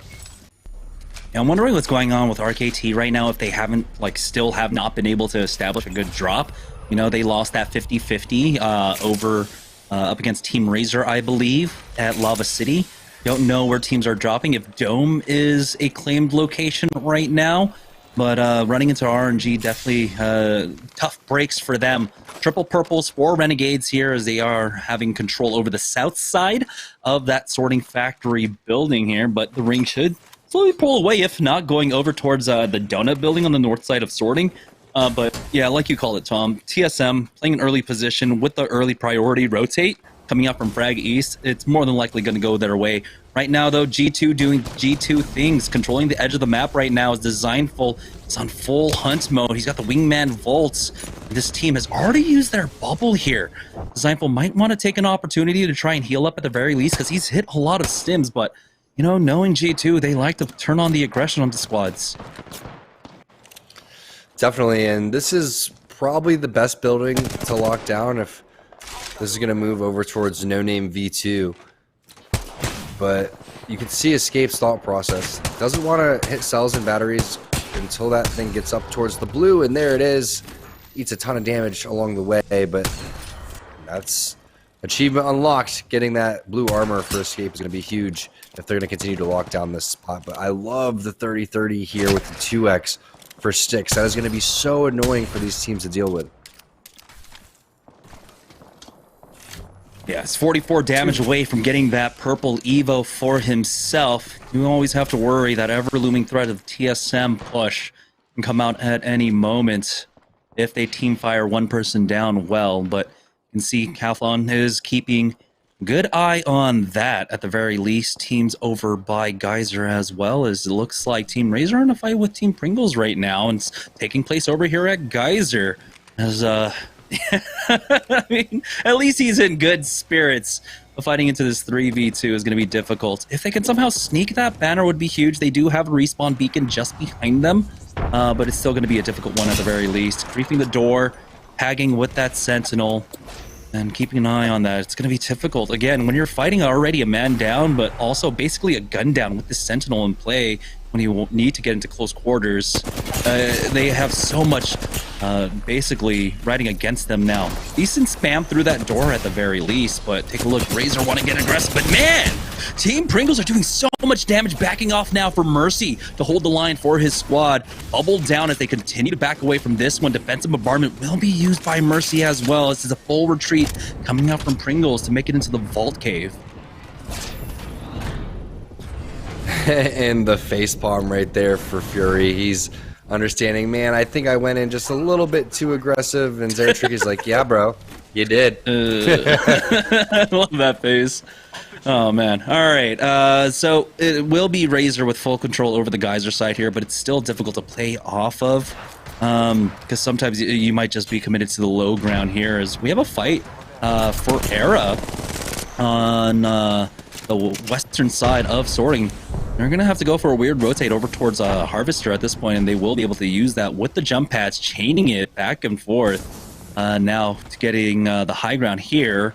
Luckily for them, they do have stunning on this Bloodhound, and we know how treacherous it can be to run through Harvester. Oh boy, Oxy took a lot of damage there as he peeked that hallway, and this is why you need the Bloodhound to be that forward scout with the scans.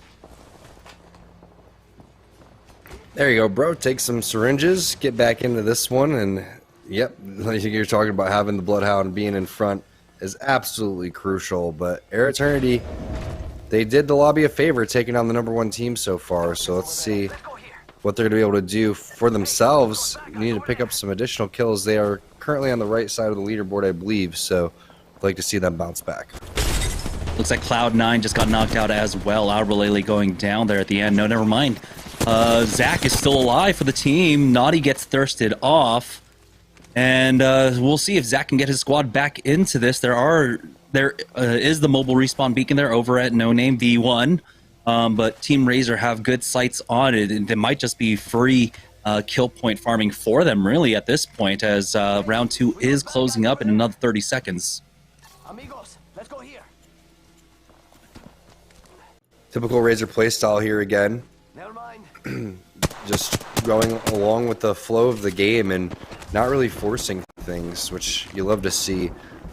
Is going to eventually have to make their way downhill, but holding this choke is always a good opportunity for some kills. You're going to have a lot of people that are doing other late rotations, even later than you. But you have to coexist with the other team that's locking down the other choke, which makes things a little bit difficult because they could actually grief you if a team wants to rotate down towards the bottom. So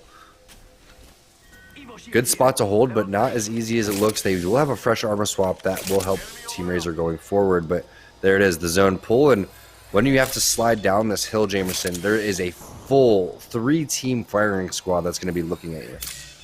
Yeah, we know TSM is one of them as well, and so they need to find a way to navigate this one. Maybe somehow just miraculously jump past it.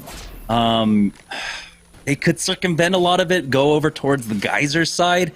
Maybe they tank some damage and go over through train if it's not going to be if they're not going to spend too long in the zone. But this is going to be a difficult one here, as time is ticking away. They have 1 minute and 30 seconds left to go. They're going to clear out the other choke that heads over towards Geyser. They might have spotted someone. Zach did get finished off, so C9 are knocked down. We have hit our top 15. So it looks like a lot of the focus is going to be over here on the Geyser side. Yeah, it definitely will be. It typically is too. It's one team on this choke, maybe two teams. They're going to duke it out, and it usually ends up being one team remaining, which most likely will be Razor.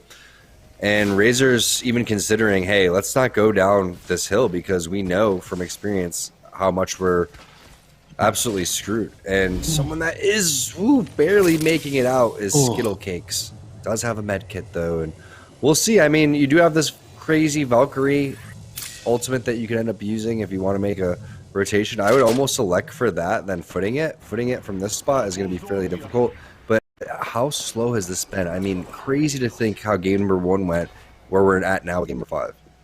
Yeah, we're hitting basically the regular pace of what Apex Legends pro matches have been since basically the onset. 15 squads remaining in round number 3. As you can see, you were talking about the 3 squads that were holding these buildings, holding that choke that Razor were eyeing beforehand. And Splash, they've got some unwelcome visitors above them as well, dropping down. Might be making the jump across to try and get over to the circle building on the other way, and that's exactly what that team will do. So that does alleviate some pressure off of Splash at the very least. They should remain cognizant of that. And hey, they've got a nice drone set up as well through the windows to note that hey, their roof is now clear. And the value of crypto is huge in these situations where you can get inside of buildings. So now you get an opportunity to actually put this to use, is fly around, look for the third parties, look for your opportunities to do something. This is where I love watching reps go to work too. When the bubble goes down, how do you use your defensive bombardment in these type of situations? Surprising that Razor was able to milk their way down towards the bottom of this building, but Applejacks has to survive with their fight.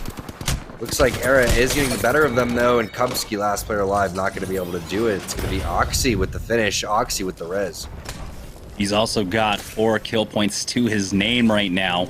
Rising, no one pressuring on this side, and they'll be safe for the next zone as well. So after they stabilize, they can just hang out here. They've got a decent amount of kill points, and so now just make it to the late game. That's all they really need.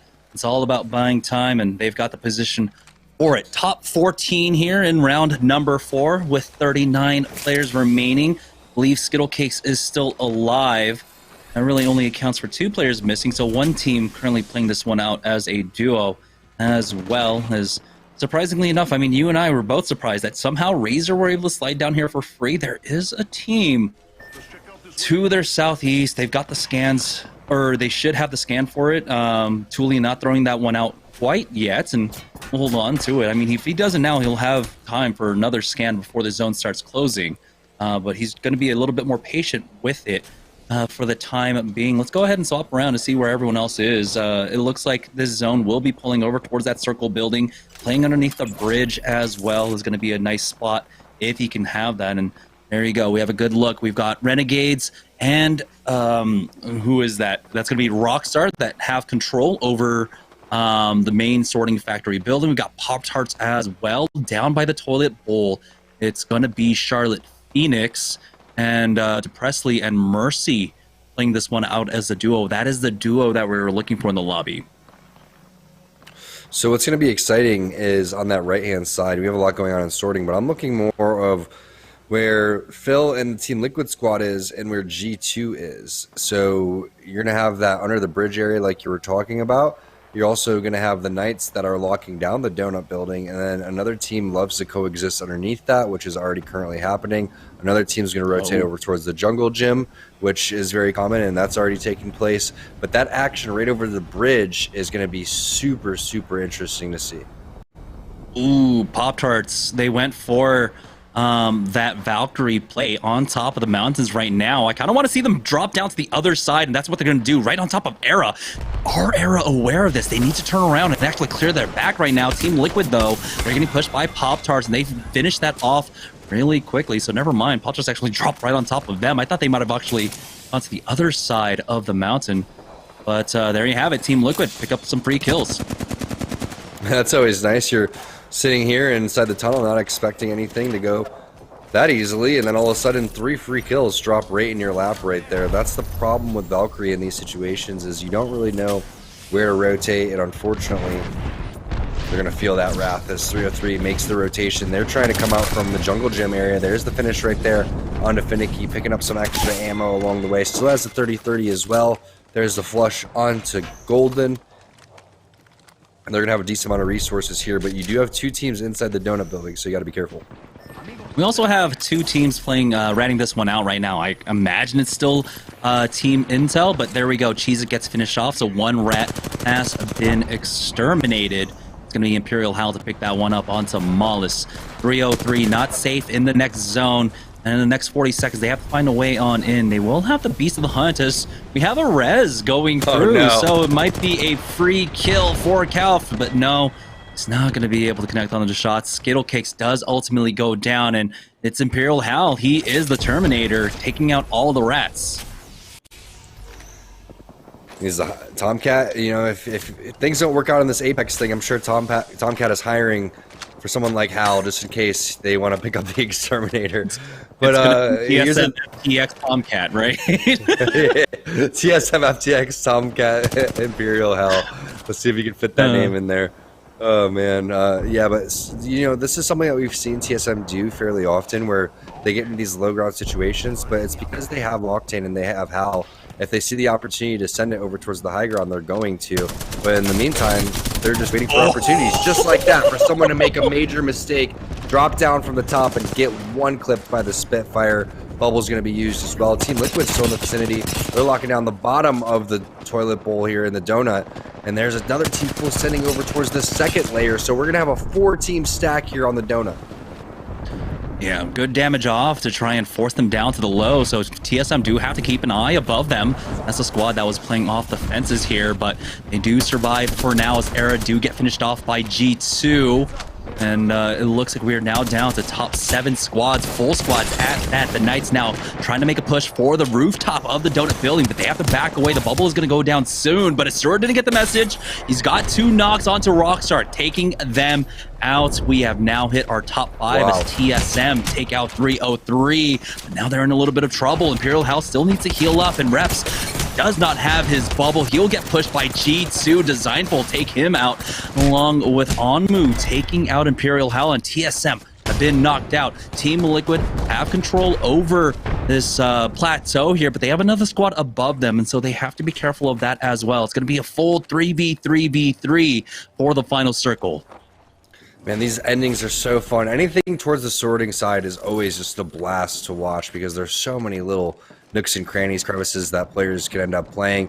Team Liquid ends up playing on this plateau that you were talking about. We saw great plays by the Knights going through and dropping the team that was sitting on top of the toilet bowl. And then you have Team Liquid locking things down over here still as well. So great game so far. We'll see who's going to be able to finish this one. All of the rats have been exterminated. You can see right now 3 versus 3 versus 3 situation. Pings going down on where they think the zone is going to be ending.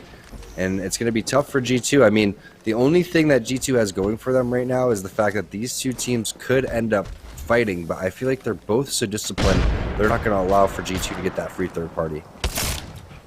Yeah, it's looking like Liquid are trying to find some entry damage, but Bronzy does send Nocturnal back underneath cover as he does try to heal up. It's just double purples for Liquid up against the triple reds of the Knights right above them. Nade coming out. We'll see if Phil connects with this one. It's going to be a little bit short and does narrowly miss out. Word has been used as it looked like Asura tried to go for some sort of kidnap play, but does not get anything off of it. Liquid were wary of that, and so nothing happening here now as the zone is slowly closing in. Defensive bombardment is ready. Amu needs to have beautiful bubble here, and he should be able to throw this one down to keep them safe, but here it is. The zone closing in. Bubble has gone down.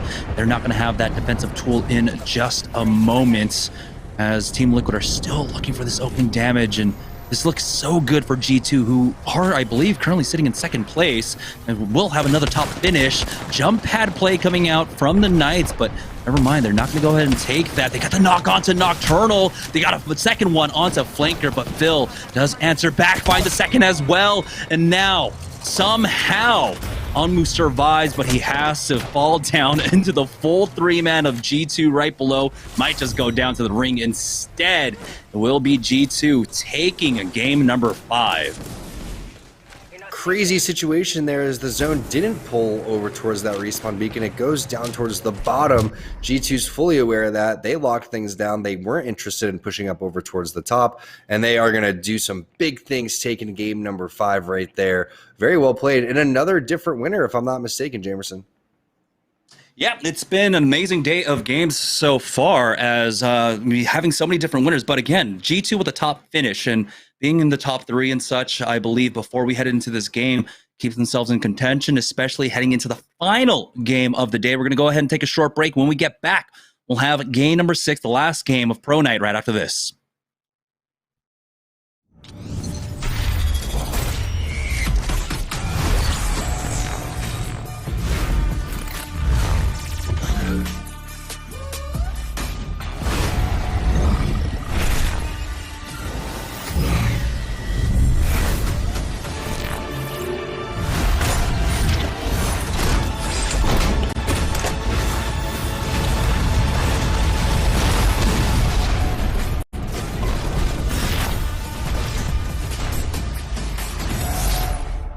Pringles flavors. Make new ones. How much do you think Pringles paid these people? Hardly anything. Hey, you guys want to stack different Pringles flavors to create new flavor combos? Here, I'll go first. Pizza, barbecue, and jalapeno. The spicy barbecue pizza stack.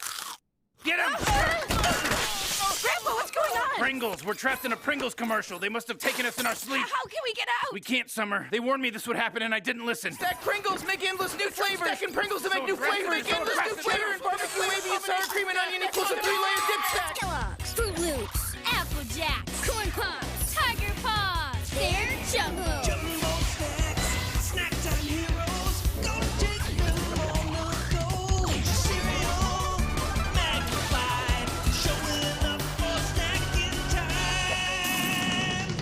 Jumbo snacks, snack time heroes. Go take them on the go. It's Jumbo. It's for snacking. It's Jumbo Snacks. I wasn't born in the spotlight. Nah. Had to grind and shine like a star on a hot night. And something about the struggle now resides in my muscles. And every trial and trouble helped to hang my hustle. Real rock stars don't chase the spotlight. It chases them.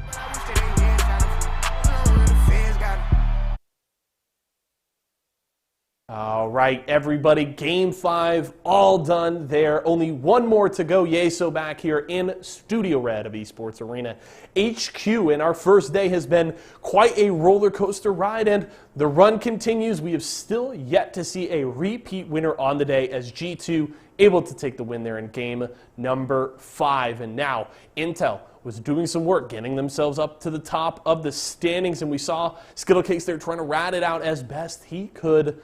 Wasn't able to quite get into that top 5, but still grabbing as many points as he can. But it was G2 coming out on top. Pittsburgh Knights, they're not able to get it out and pull out a victory. And now let's check out our player of the game from this most recent game. It was Designful, has been looking really strong today. We were watching him earlier on in the day. G2 was looking cracked in game number 1, and Designful keeping it going. 4 kills, no assists. Just south of 1,000 damage here. They're able to get the win, though. They had the placing, they had the positioning that they needed to grab a victory here and jump themselves into the conversation here to grab a win in week number 1. Pro Night has been very exciting so far. We have tons more questions. We're going to have a Mobile One High Performance moment. We'll check how the standings look going into our final game of the day and get you all ready for game number 6 after a short break. We'll see you in a few.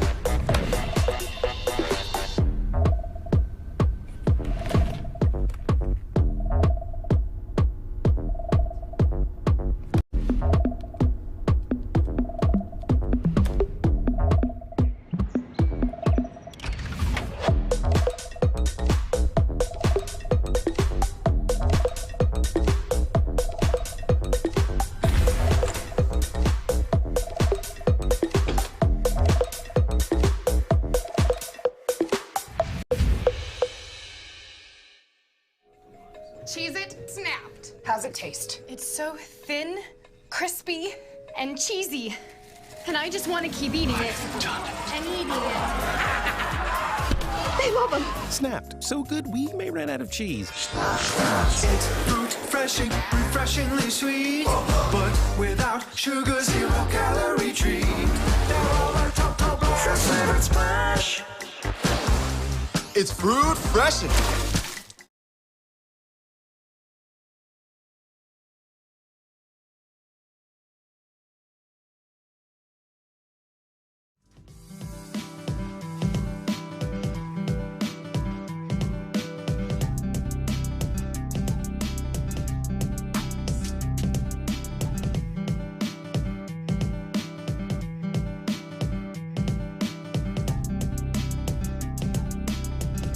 Imagine you love frosting and filling. I do love frosting and filling. Oh, well, imagine if there was a way to enjoy that delicious goodness anywhere, anytime, out of the toaster, out of the box, out of one of those baggy thingies, with nothing but a thin layer of foil between you and... Pasta. Yes, Curtis. This is a commercial about pasta. I love it. Frosting and filling for your pasta. I like pesto. All right, welcome back to Series E, where we've had 5 winners across 5 games so far, leaving up a very contentious top 2 heading into the final game of the evening. The zones have been pretty nice. You know, they've been pretty split, but it's been largely there on the southwest side. Maybe this time around, the zone gods will bless us with maybe a northern zone. Let's go ahead and take a look at the Mobile 1 leaderboard to see who is standing on top right now. G2 with the win there will ultimately propel themselves into first place with a comfortable 11-point lead over Team Liquid.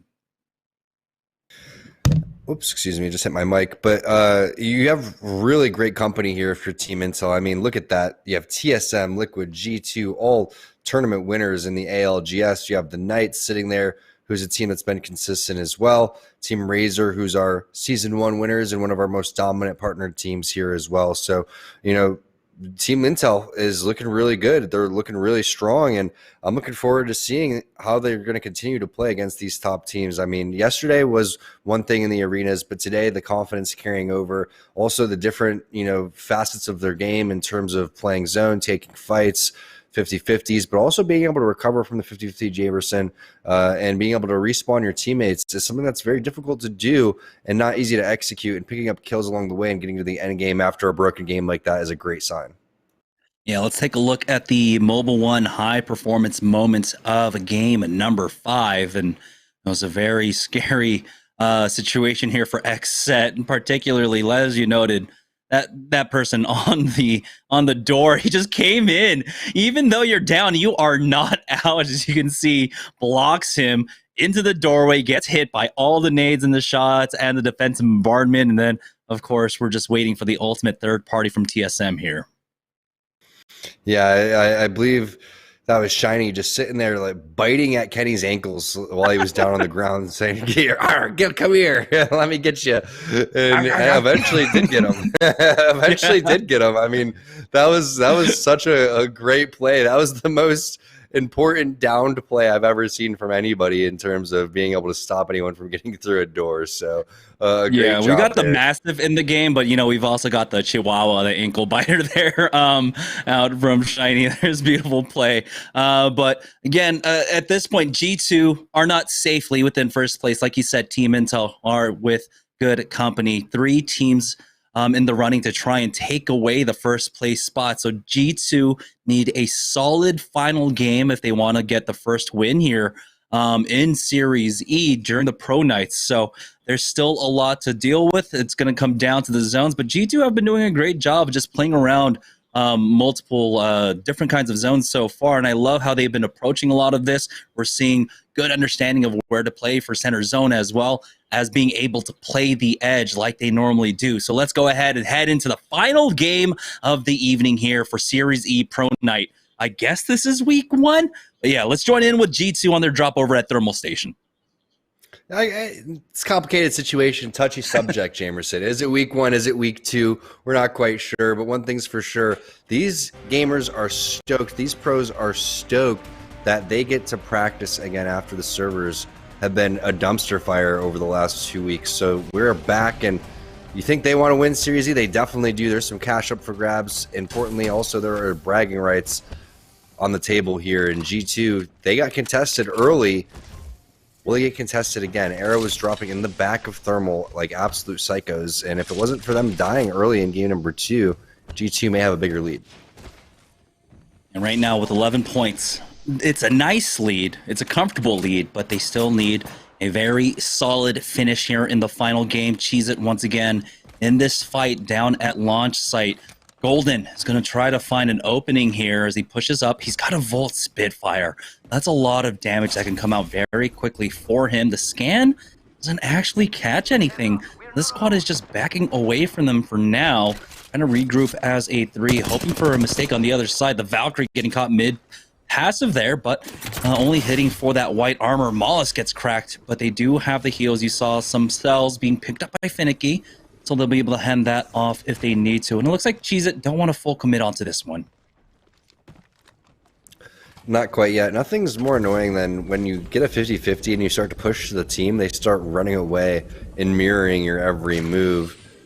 But now it looks like Team Cheez It is interested in fighting. They didn't hit a scan going into that area, so now the scan comes out. The counter scan is going to hit, and now Team Cheez It is going to run away again. So not only are they taking half of your loot, they're wasting a majority of your time as well, making it more likely that you're going to get third party, or making sure that you are not going to rotate in towards the middle of the zone and forced to play edge. So a little bit of griefing going on as the 50-50s. Not uncommon in the first day. Pop-Tarts Lion, look out. Presley going to be on the case. Oh my goodness, what are Team Pringles doing here? Pop-Tarts were not expecting that at all. I mean, he heard them running last second. You saw the nades coming out, but it was way too late. Pringles pouncing on them. I believe Pop-Tarts, right? They drop over at Overlook. And so they just kind of ran in there. It looks like blind as Pringles were able to pick that one up. And we can see why. The ring is finally blessing us with a northern zone. It's pulling pretty hard over here towards Refinery. But, you know, if this ends up more in Fragment East, I wouldn't be surprised as well, as Pringles want to finish off the job here. Yeah, if we can get a map scan, that'd be good. If we did, I wasn't paying attention. But they're definitely finishing the job as they're hunting down poor little Z Davis getting knocked out over here. Nothing you can do when you only have 2 players. Yeah, Exile kind of counts as 1.5 with all these Gibraltar, or all these caustic, barrels coming out left and right. But that's going to be all she wrote coming in for Team Pop-Tarts. And there's the smirk. Pringles Fury really having a fun time today, and you love to see it. Again, love having the addition of the cams inside. So thanks to all the players that put their cams on for us so we get to see those smiley faces while you're gaming.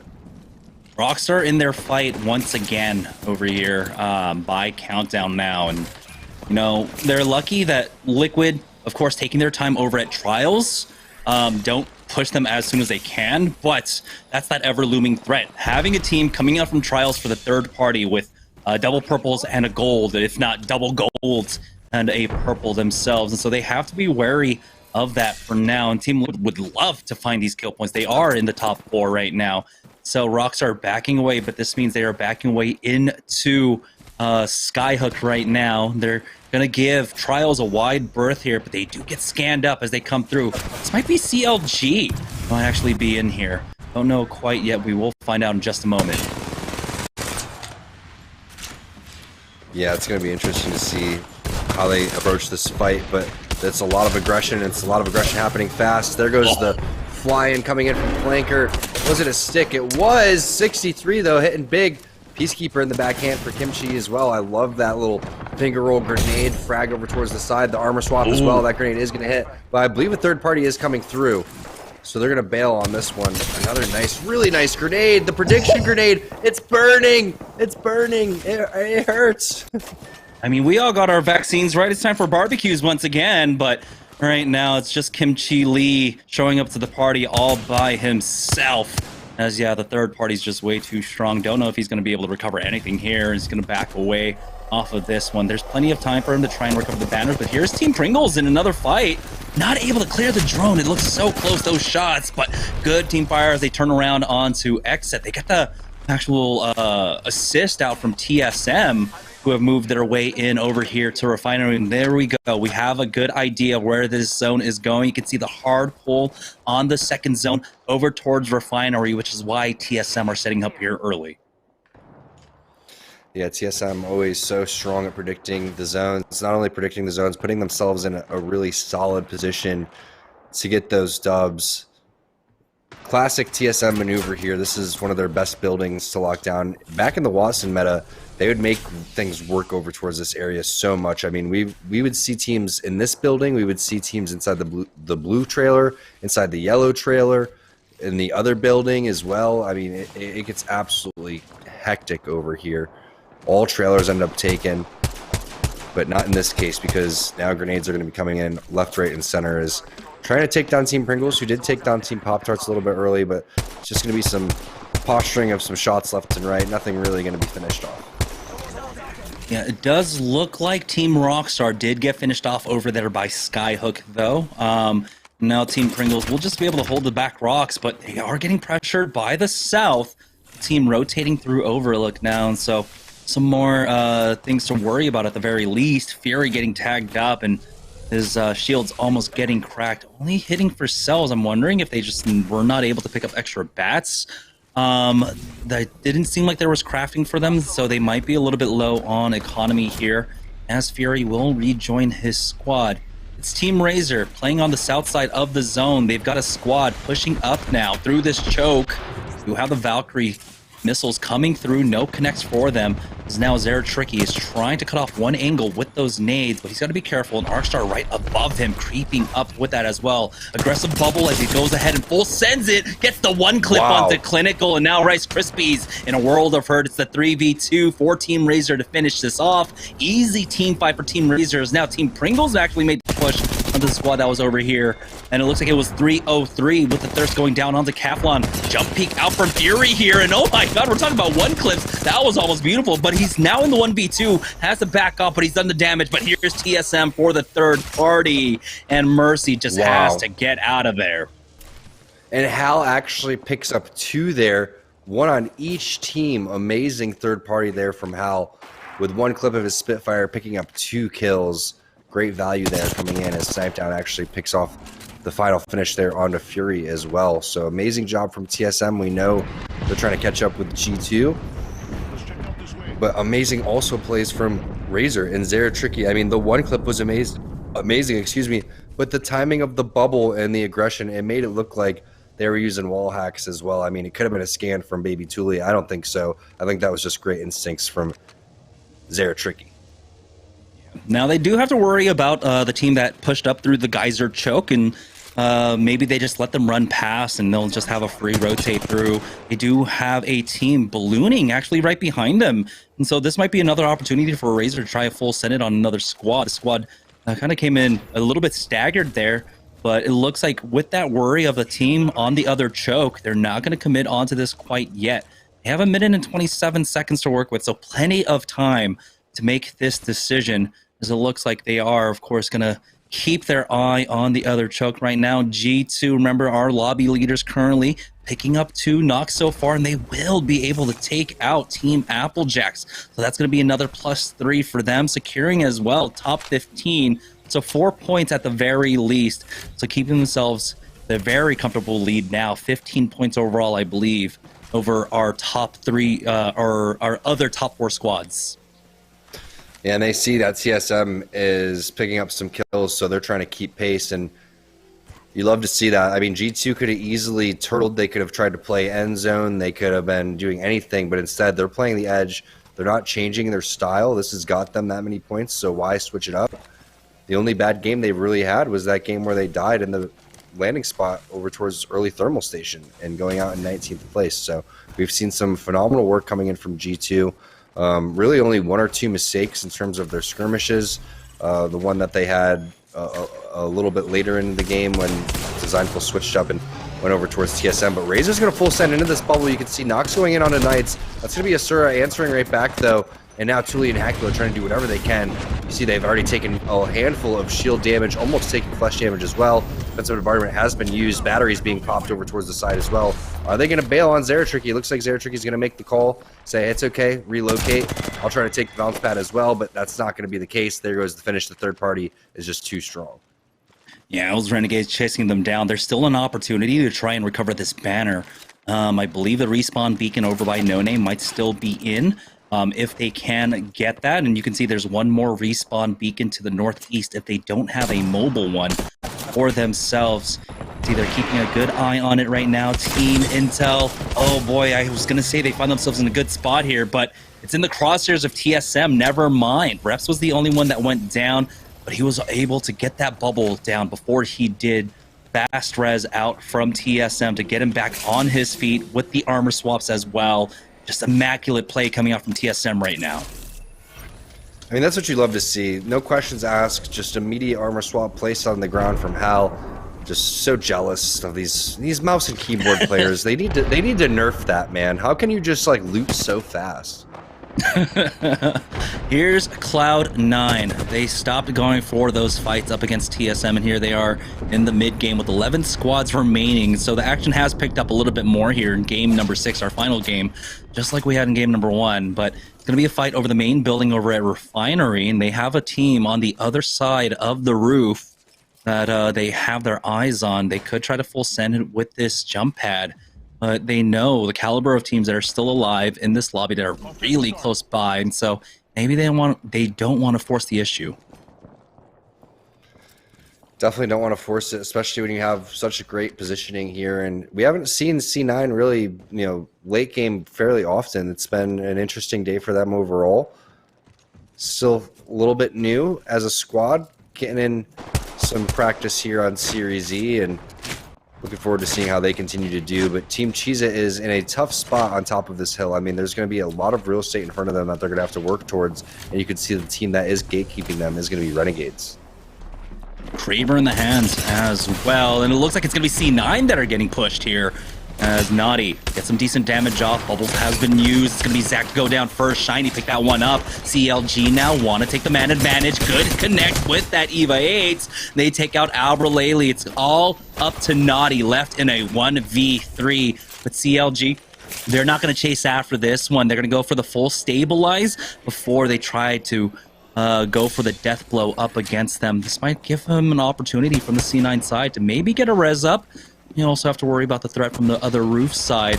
As you can see, they are now going to go ahead and finish them off once they have full healed. And that will be Naughty going down. Top 11 for C9. They fall here in game number 6. CLG looking to finish off the final game of the day strong. Yeah, I think they're running a little low on ammo, though, on the CLG side. I'm not quite sure how they're going to survive here. Maybe they would need a Loba, black market, or something along those lines, because it's so difficult with only 300 ammo and going into round 3. I don't know how you're going to do it.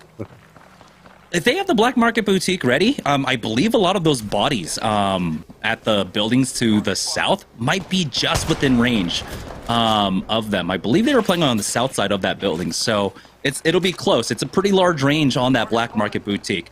Speaking of the south side, though, here on the next zone, it's going to be RNG. Renegade still holding it down with that Kraber. Saucer has not connected quite yet, but all it takes is just the one shot. He's got a big Gibraltar in front of him as well. We do have Pau covering the right-hand angle, scan down. Now he's going to go for the wide peak here, narrowly taking that shot, missing for the headshot there. That could have been the opening that Renegades were looking for here, but the gatekeep is strong as well. This zone is going to hurt a lot. Defensive bombardment has been used. Doesn't seem like it connects quite yet, but they have all the time in the world to work with here, and it looks like it's going to be a far right swing out from that squad. Renegades haven't been able to match it quite yet, but now they're stuck out in the open, Tom. Yeah, and don't even need the Kraber shots to connect. Apparently, there is one for 116. Apparently, when you don't think about it, you just take it out and go for the quick scope. That's when it really starts to work for you, and that's exactly what Saucer was doing. But oh, look out! Maybe you need to bounce pad towards your teammate. That's always smart. Always taking down the players so you can't call out that you're charging right around the corner. And now you could reapproach the situation. Yeah, so it looked like it was Team Razor who were ultimately able to get that res, but Renegades were just camping the south side, knowing they could try and gatekeep up against them. 5 shots remaining left in this Kraber for Saucer here, and he's got 2 members of Razor just hanging out. How did that one miss? What? That looked good. I mean, Octane has such a tiny skull. Makes things a little bit difficult. So we'll see. I don't know, but Saucer, he's got this like, you know, little quick scope and then whip technique, and sometimes it hits, sometimes it doesn't. Unfortunately, right there, it doesn't, as you can see that off angle being taken there from Bowser. I believe this is just a lonely rat, and this rat is putting in work. I mean, he's forcing bubbles, he's taking multiple players down to no shields. Look at Tuli. Look, Tuli doing some big work in a 3 versus 1 right there, being a nuisance. And this alleviates a lot of pressure for Renegades, who are stuck down basically in this bowl. They have a team on the high ground to their east. There's another team, full 3 to their west, and the ring is pulling hard up to the north. Bowser has gone down, and he's almost going to get thirsted there. It's going to be Nestle to pick that one up. And so now things are even more difficult as Pow has gone down as well. Saucer, unfortunately, finally connects with that Kraber at the end. But it's not enough. He's just stuck here as a solo. Will not be able to get this res as the zone starts closing in. I mean, I'll be honest with you, Saucer really didn't do much with that Kraber. Unfortunate. We all saw it. His teammates just died right in front of him, and he's laying down some shots, but you really wonder if he would have just had his R301 out and was working together with his teammates, could that situation been a little bit different? Sometimes you just want to start using those shots and start hitting those shots. Unfortunately for Nestle Splash, they're going to be taken out on rotation as well. It's just up to Rat Boy Turns over here to see if he can pull something out, and I don't think it's going to last very long. He's already stemming out of the situation, getting counter-stunned by Stink. Now a little ring around the rosy or on the pill before he gets taken down. Ooh, Greek almost going down, actually forces out the bubble, and might be pretty crucial if there's a team above them, but it doesn't look like there is. Defensive bombardment, never mind. Oh, that bubble just went down way too early. Greek taking that much damage, forcing it out from Kodagami now. So the defensive bombardment taking away as an Arc Star lands at their feet as well, narrowly missing them. Greek still bleeding out. And looks like that will be the end of the pressure so far. So somehow, Charlotte Phoenix survived. I can't believe that Turns throughout all of that was able to cause so much commotion for Charlotte Phoenix that could have griefed their game just by the amount of pressure that he was putting on. Nice Kraber shot there from Nocturnal, going to connect for 145. Only 5 bullets left in this one. Ping's going down on top of the yellow crane there. And that's definitely a potential spot to play. Underneath there is very useful as well. And Nocturnal electing not to take that shot because he understands the situation. I only have 5 bullets left. If I get that shot, is it really even going to do anything? There's one onto Shiny. Hello there, Shiny. Yeah, doesn't look like any teams are in position to try and punish that one unless we do have the jump pads to get over to the yellow tanks. But Team Liquid have to deal with the team here on the rocks with him. That's going to be Charlotte Phoenix just to their north right now. 10 seconds before the zone starts closing in. Nocturnal does have his jump pad at the ready. And never mind, it's actually G2 that they have to contend with as well. So a lot of teams kind of funneling here on the northern side right now. Things are looking a little bit scary. Neither of them, or none of them are actually safe, and they still have to walk in with this zone. For them, it's going to be a little bit slow. 40 seconds as it fully closes, and TSM getting 2 knocks onto CLG, about to finish them off here as Team Liquid are making their advance up through the highway there. And here comes the nades. Here comes the Kraber. Nocturnal with it in hand, getting ready. This is the first shots, but he still has plenty more. 2 more shots. Missed the midair one, and somehow Team Liquid get this position for free over by the blue bins. This is a interesting spot to go and hold down. I mean, they're going to be in the middle of a lot of different areas. They don't realize that no one's located over towards the door. Does your boy Phil have his bubble when you need it? The team over towards the high ground is definitely the priority. You still have another solid team over towards the side. That's going to be TSM. Kraber not going to connect. There's the bubble coming in from Phil. Exactly when you need it, but you have 50 seconds to hold off all of these teams who are focusing you. You're really hoping that the teams over towards the yellow tanks are going to focus each other. Now you're in an extremely difficult spot. Yeah, TSM was the squad that was able to actually punish off of that knock that Nocturnal got with the Kraber, and ultimately This is the thank you that they give Team Liquid for all that. Team Liquid are out. We still have TSM and G2 though. But it might seem like with G2 hitting another top finish, they might have cinched it here, but TSM looking to at least get a strong top 2 finish. You never They have know. a decent amount of kills, 5, but we never know that If- G2... Jamerson, if they can kill G2 and pick up all of the kills, that could be mathematically what they need. I mean, that is 5 plus 6, that's 11. The difference was 15. So if they've, picked up 4 extra points to this point, plus they pick up all of the kills at the end, I think that's the math that we're looking for, but that could be the scenario. Yeah, so TSM, they need every last kill that is going to kind of flavor their decision-making in the end here. Charlotte Phoenix, though, playing this one out as a duo right now. Kotogami and Stink able to creep their way up to the yellow tankers as G2 are trying to put a lot of pressure onto TSM right now. Take a look at the lurk coming out from Imperial Hal right now. Yeah, he is completely riding this one out. Resulta, though, is able to rejoin his squad with that port, and it's TSM getting pushed on the low ground here. Easy fight for them, and Designful is going to go for the drop again first onto TSM. We'll see if he can kind of rectify what happened in the earlier game today, but it looks like Designful will not go down. It's going to be a full 3v3 versus G2 and TSM. Early bubble out from TSM as they go for the peak, and here they go. It's a full 3v3 fight. Traded. It's going to be a 2-for-2. It's going to be Snipe Down versus G2, and G2 will take the back-to-back wins to get the win here in Series E Pro Night. Snipedown had the 1v1 that he wanted, unfortunately had to reload the EVA 8 and then switches on over to the R301, and by that time the fight was basically over. G2 does it, and man, I thought TSM was going to have us holding our breath for when the leaderboard came up because that was a close one. Yeah, that was a huge, huge opportunity. We're going to take one last break while we tally up all the results. And when we get back, we'll be able to announce, well, that G2 won. But who came in second place? Probably TSM. But let's go ahead and let the admins do all the math. We'll be right back, folks.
I wasn't born in the spotlight. Nah. Had to grind and shine like a star on a hot night. And something about the struggle now resides in my muscles. And every trial and trouble helped to hang my hustle. Real rock stars don't chase the spotlight. It chases them.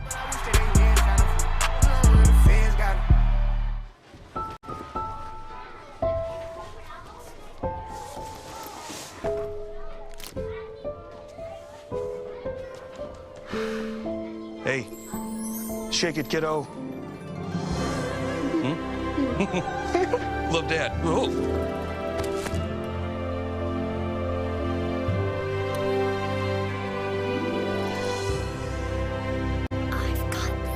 Kellogg's Rice Krispies Treats. A little love when it's Stack needed. Pringles flavors. Make new ones. How much do you think Pringles paid these people? Hardly anything. Hey, you guys want to stack different Pringles flavors to create new flavor combos? Here, I'll go first. Pizza, barbecue, and jalapeno. The spicy barbecue pizza stack. Get him! Grandpa, what's going on? Pringles. We're trapped in a Pringles commercial. They must have taken us in our sleep. How can we get out? We can't, Summer. They warned me this would happen, and I didn't listen. Stack Pringles, make endless new flavors. Stacking Pringles to make new flavors. Make endless new flavors. Stack Pringles flavors. Make new ones. How much do you think Pringles paid these people? Hardly anything. Hey, you guys want to stack different Pringles flavors to create new flavor combos? Here, I'll go first. Pizza, barbecue, and jalapeno. The spicy barbecue pizza stack. Get him! Grandpa, what's going on? Pringles. We're trapped in a Pringles commercial. They must have taken us in our sleep. How can we get out? We can't, Summer. They warned me this would happen, and I didn't listen. Stack Pringles, make endless new flavors. Stacking Pringles to make new flavors. Make endless new flavors. Barbecue, wavy, and sour cream and onion equals a 3 layers. All right, welcome everybody back to Series E. We had 6 fantastic games, and I've got something about me. I was able to ask the gods. I communed with them and asked for a different zone than a southern one, and we got it there in game number 6, where it ultimately ended in Refinery. And so let's go ahead and take a look at the Mobile One leaderboard. After 6 games, we only had one repeat winner, and that was G2 to walk away with the win. And Tom was absolutely right with the math. If TSM took out G2 in 3rd place and got all the 5 kills, they would have walked away with the win. But TSM will ultimately end up in 2nd place, 87 and 78. Love to see it. Like, it's a total palindrome there. I believe that's the right word. I don't know. I'm going to embarrass myself at this point. But G2 walk away with the win. That's the important part today, Tom. Yeah, I almost embarrassed myself by trying to do math before we went to the break, and apparently not as dumb as I look. But G2, look at them. I mean, great job coming through. And surprisingly, I mean, quietly and surely Liquid worked their way up towards that leaderboard. But, I mean, we have to be so impressed with these top 5 teams overall. They really stood out today. Yeah, especially with how it started. Let's go ahead and take a look at the Mobile One leaderboard. Mobile One high performance moment of that last game. You can see TSM. They get pushed by Charlotte Phoenix just before this, and they go for the full 3v3 fight, and it's so close. As you can see, Snipe Down evening it out, going for the trade. His health looks fantastic, but as he knows himself, when you're that close range, you are going to get beamed. And he goes down. Man, so unfair. Anyone that uses controller, get some skill. Okay, no, I'm just kidding. But here's the thing: is look at Snipedown's ammo. Okay, he only has 15 shots in that Volt. If he had a full clip right there, he probably could have played that differently. But he knew that he had to hit every single shot. That's just not going to be the case with that great strafe that was put down. So, unfortunate situation for TSM, but a great day for G2 fans. Yeah, and honestly, it was a great day of Apex overall. We had some fantastic end games overall, and seeing our partnered squads heading 2 of them in the top 5 at the very least. So it looked great. But congratulations once again to G2, back-to-back victories to clinch the victory, walking away with $350. TSM, well, they're going to be walking away with $150 for taking 2nd place there. But it was a fantastic day. I'm glad that we're able to hit up Battle Royale once again. Arenas mode last night for our open night was definitely a lot of fun. I would love to see it, maybe do an Arenas night with our pros, because I mean, I've seen on Twitter, Tom, they've been talking about the custom arenas. They were doing those in the weeks leading up as well. And the pros have been having a lot of fun in arenas. So maybe one day we can actually do that as well. Let's form a team. We're picking up Bad Push. Me and you are joining the Arenas tournament. Let's do it.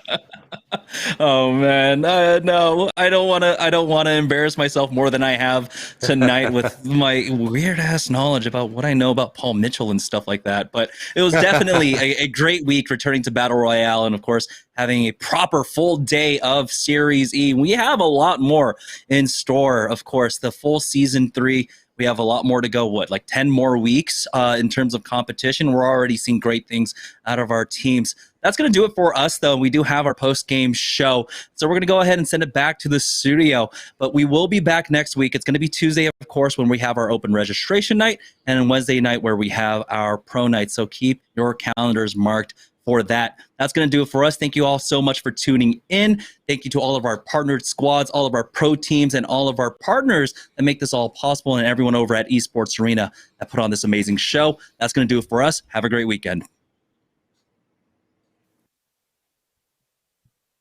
All right, gentlemen, well said. Hats off to Jamerson and T-Squared. Great cast, as always, from those two, and you can see it right there, G2 Esports take the win. And we were talking throughout the day. We were waiting for that repeat winner, and we finally got it in the last two games. G2 running it back there in 2 in a row, and they're able to grab the win. Very strong victory from them. Team Intel and Razor also able to sneak into that top 5, so a good start to the season for those two squads. Meanwhile, some other ones that we maybe have high expectations for, Team Rockstar not having the start to the season that they would like, but it's just the first day. Still plenty more Apex Legends to play throughout Season 3 of Series E, so we'll be keeping an eye on them as the season continues. I hope you guys enjoyed the show as much as we did. A lot of fun games today. A lot of awesome stats and storylines to break down, and it's only going to get better as the season goes on. Do want to remind you guys of a few things. Obviously, we are live here every Tuesday and Wednesday for Series E. We kick things off at 4 p.m. Pacific time. It's open nights on Tuesday. Wednesday is that pro night, just like today. So make sure to clear out your schedules on those Tuesday and Wednesday afternoons to come watch this show. We also are coming back with Talkin' Tunes this week, 8 p.m. Pacific time tomorrow night right here at twitch.tv/esports arena. Our good friend Robert Paulson will be here with a very special guest that you're not going to want to miss out on, all right? Hope you guys enjoy the fun. If you're in that Salt Lake City or Atlanta area, make sure to get out to our openings this weekend. All of our information's on social media. Check us out on all our socials. Head over to esportsarena.com. That's going to do it for me, for myself, the entire live broadcast crew, and everybody here at Esports Arena. Thanks so much for joining us. We'll see you again next time.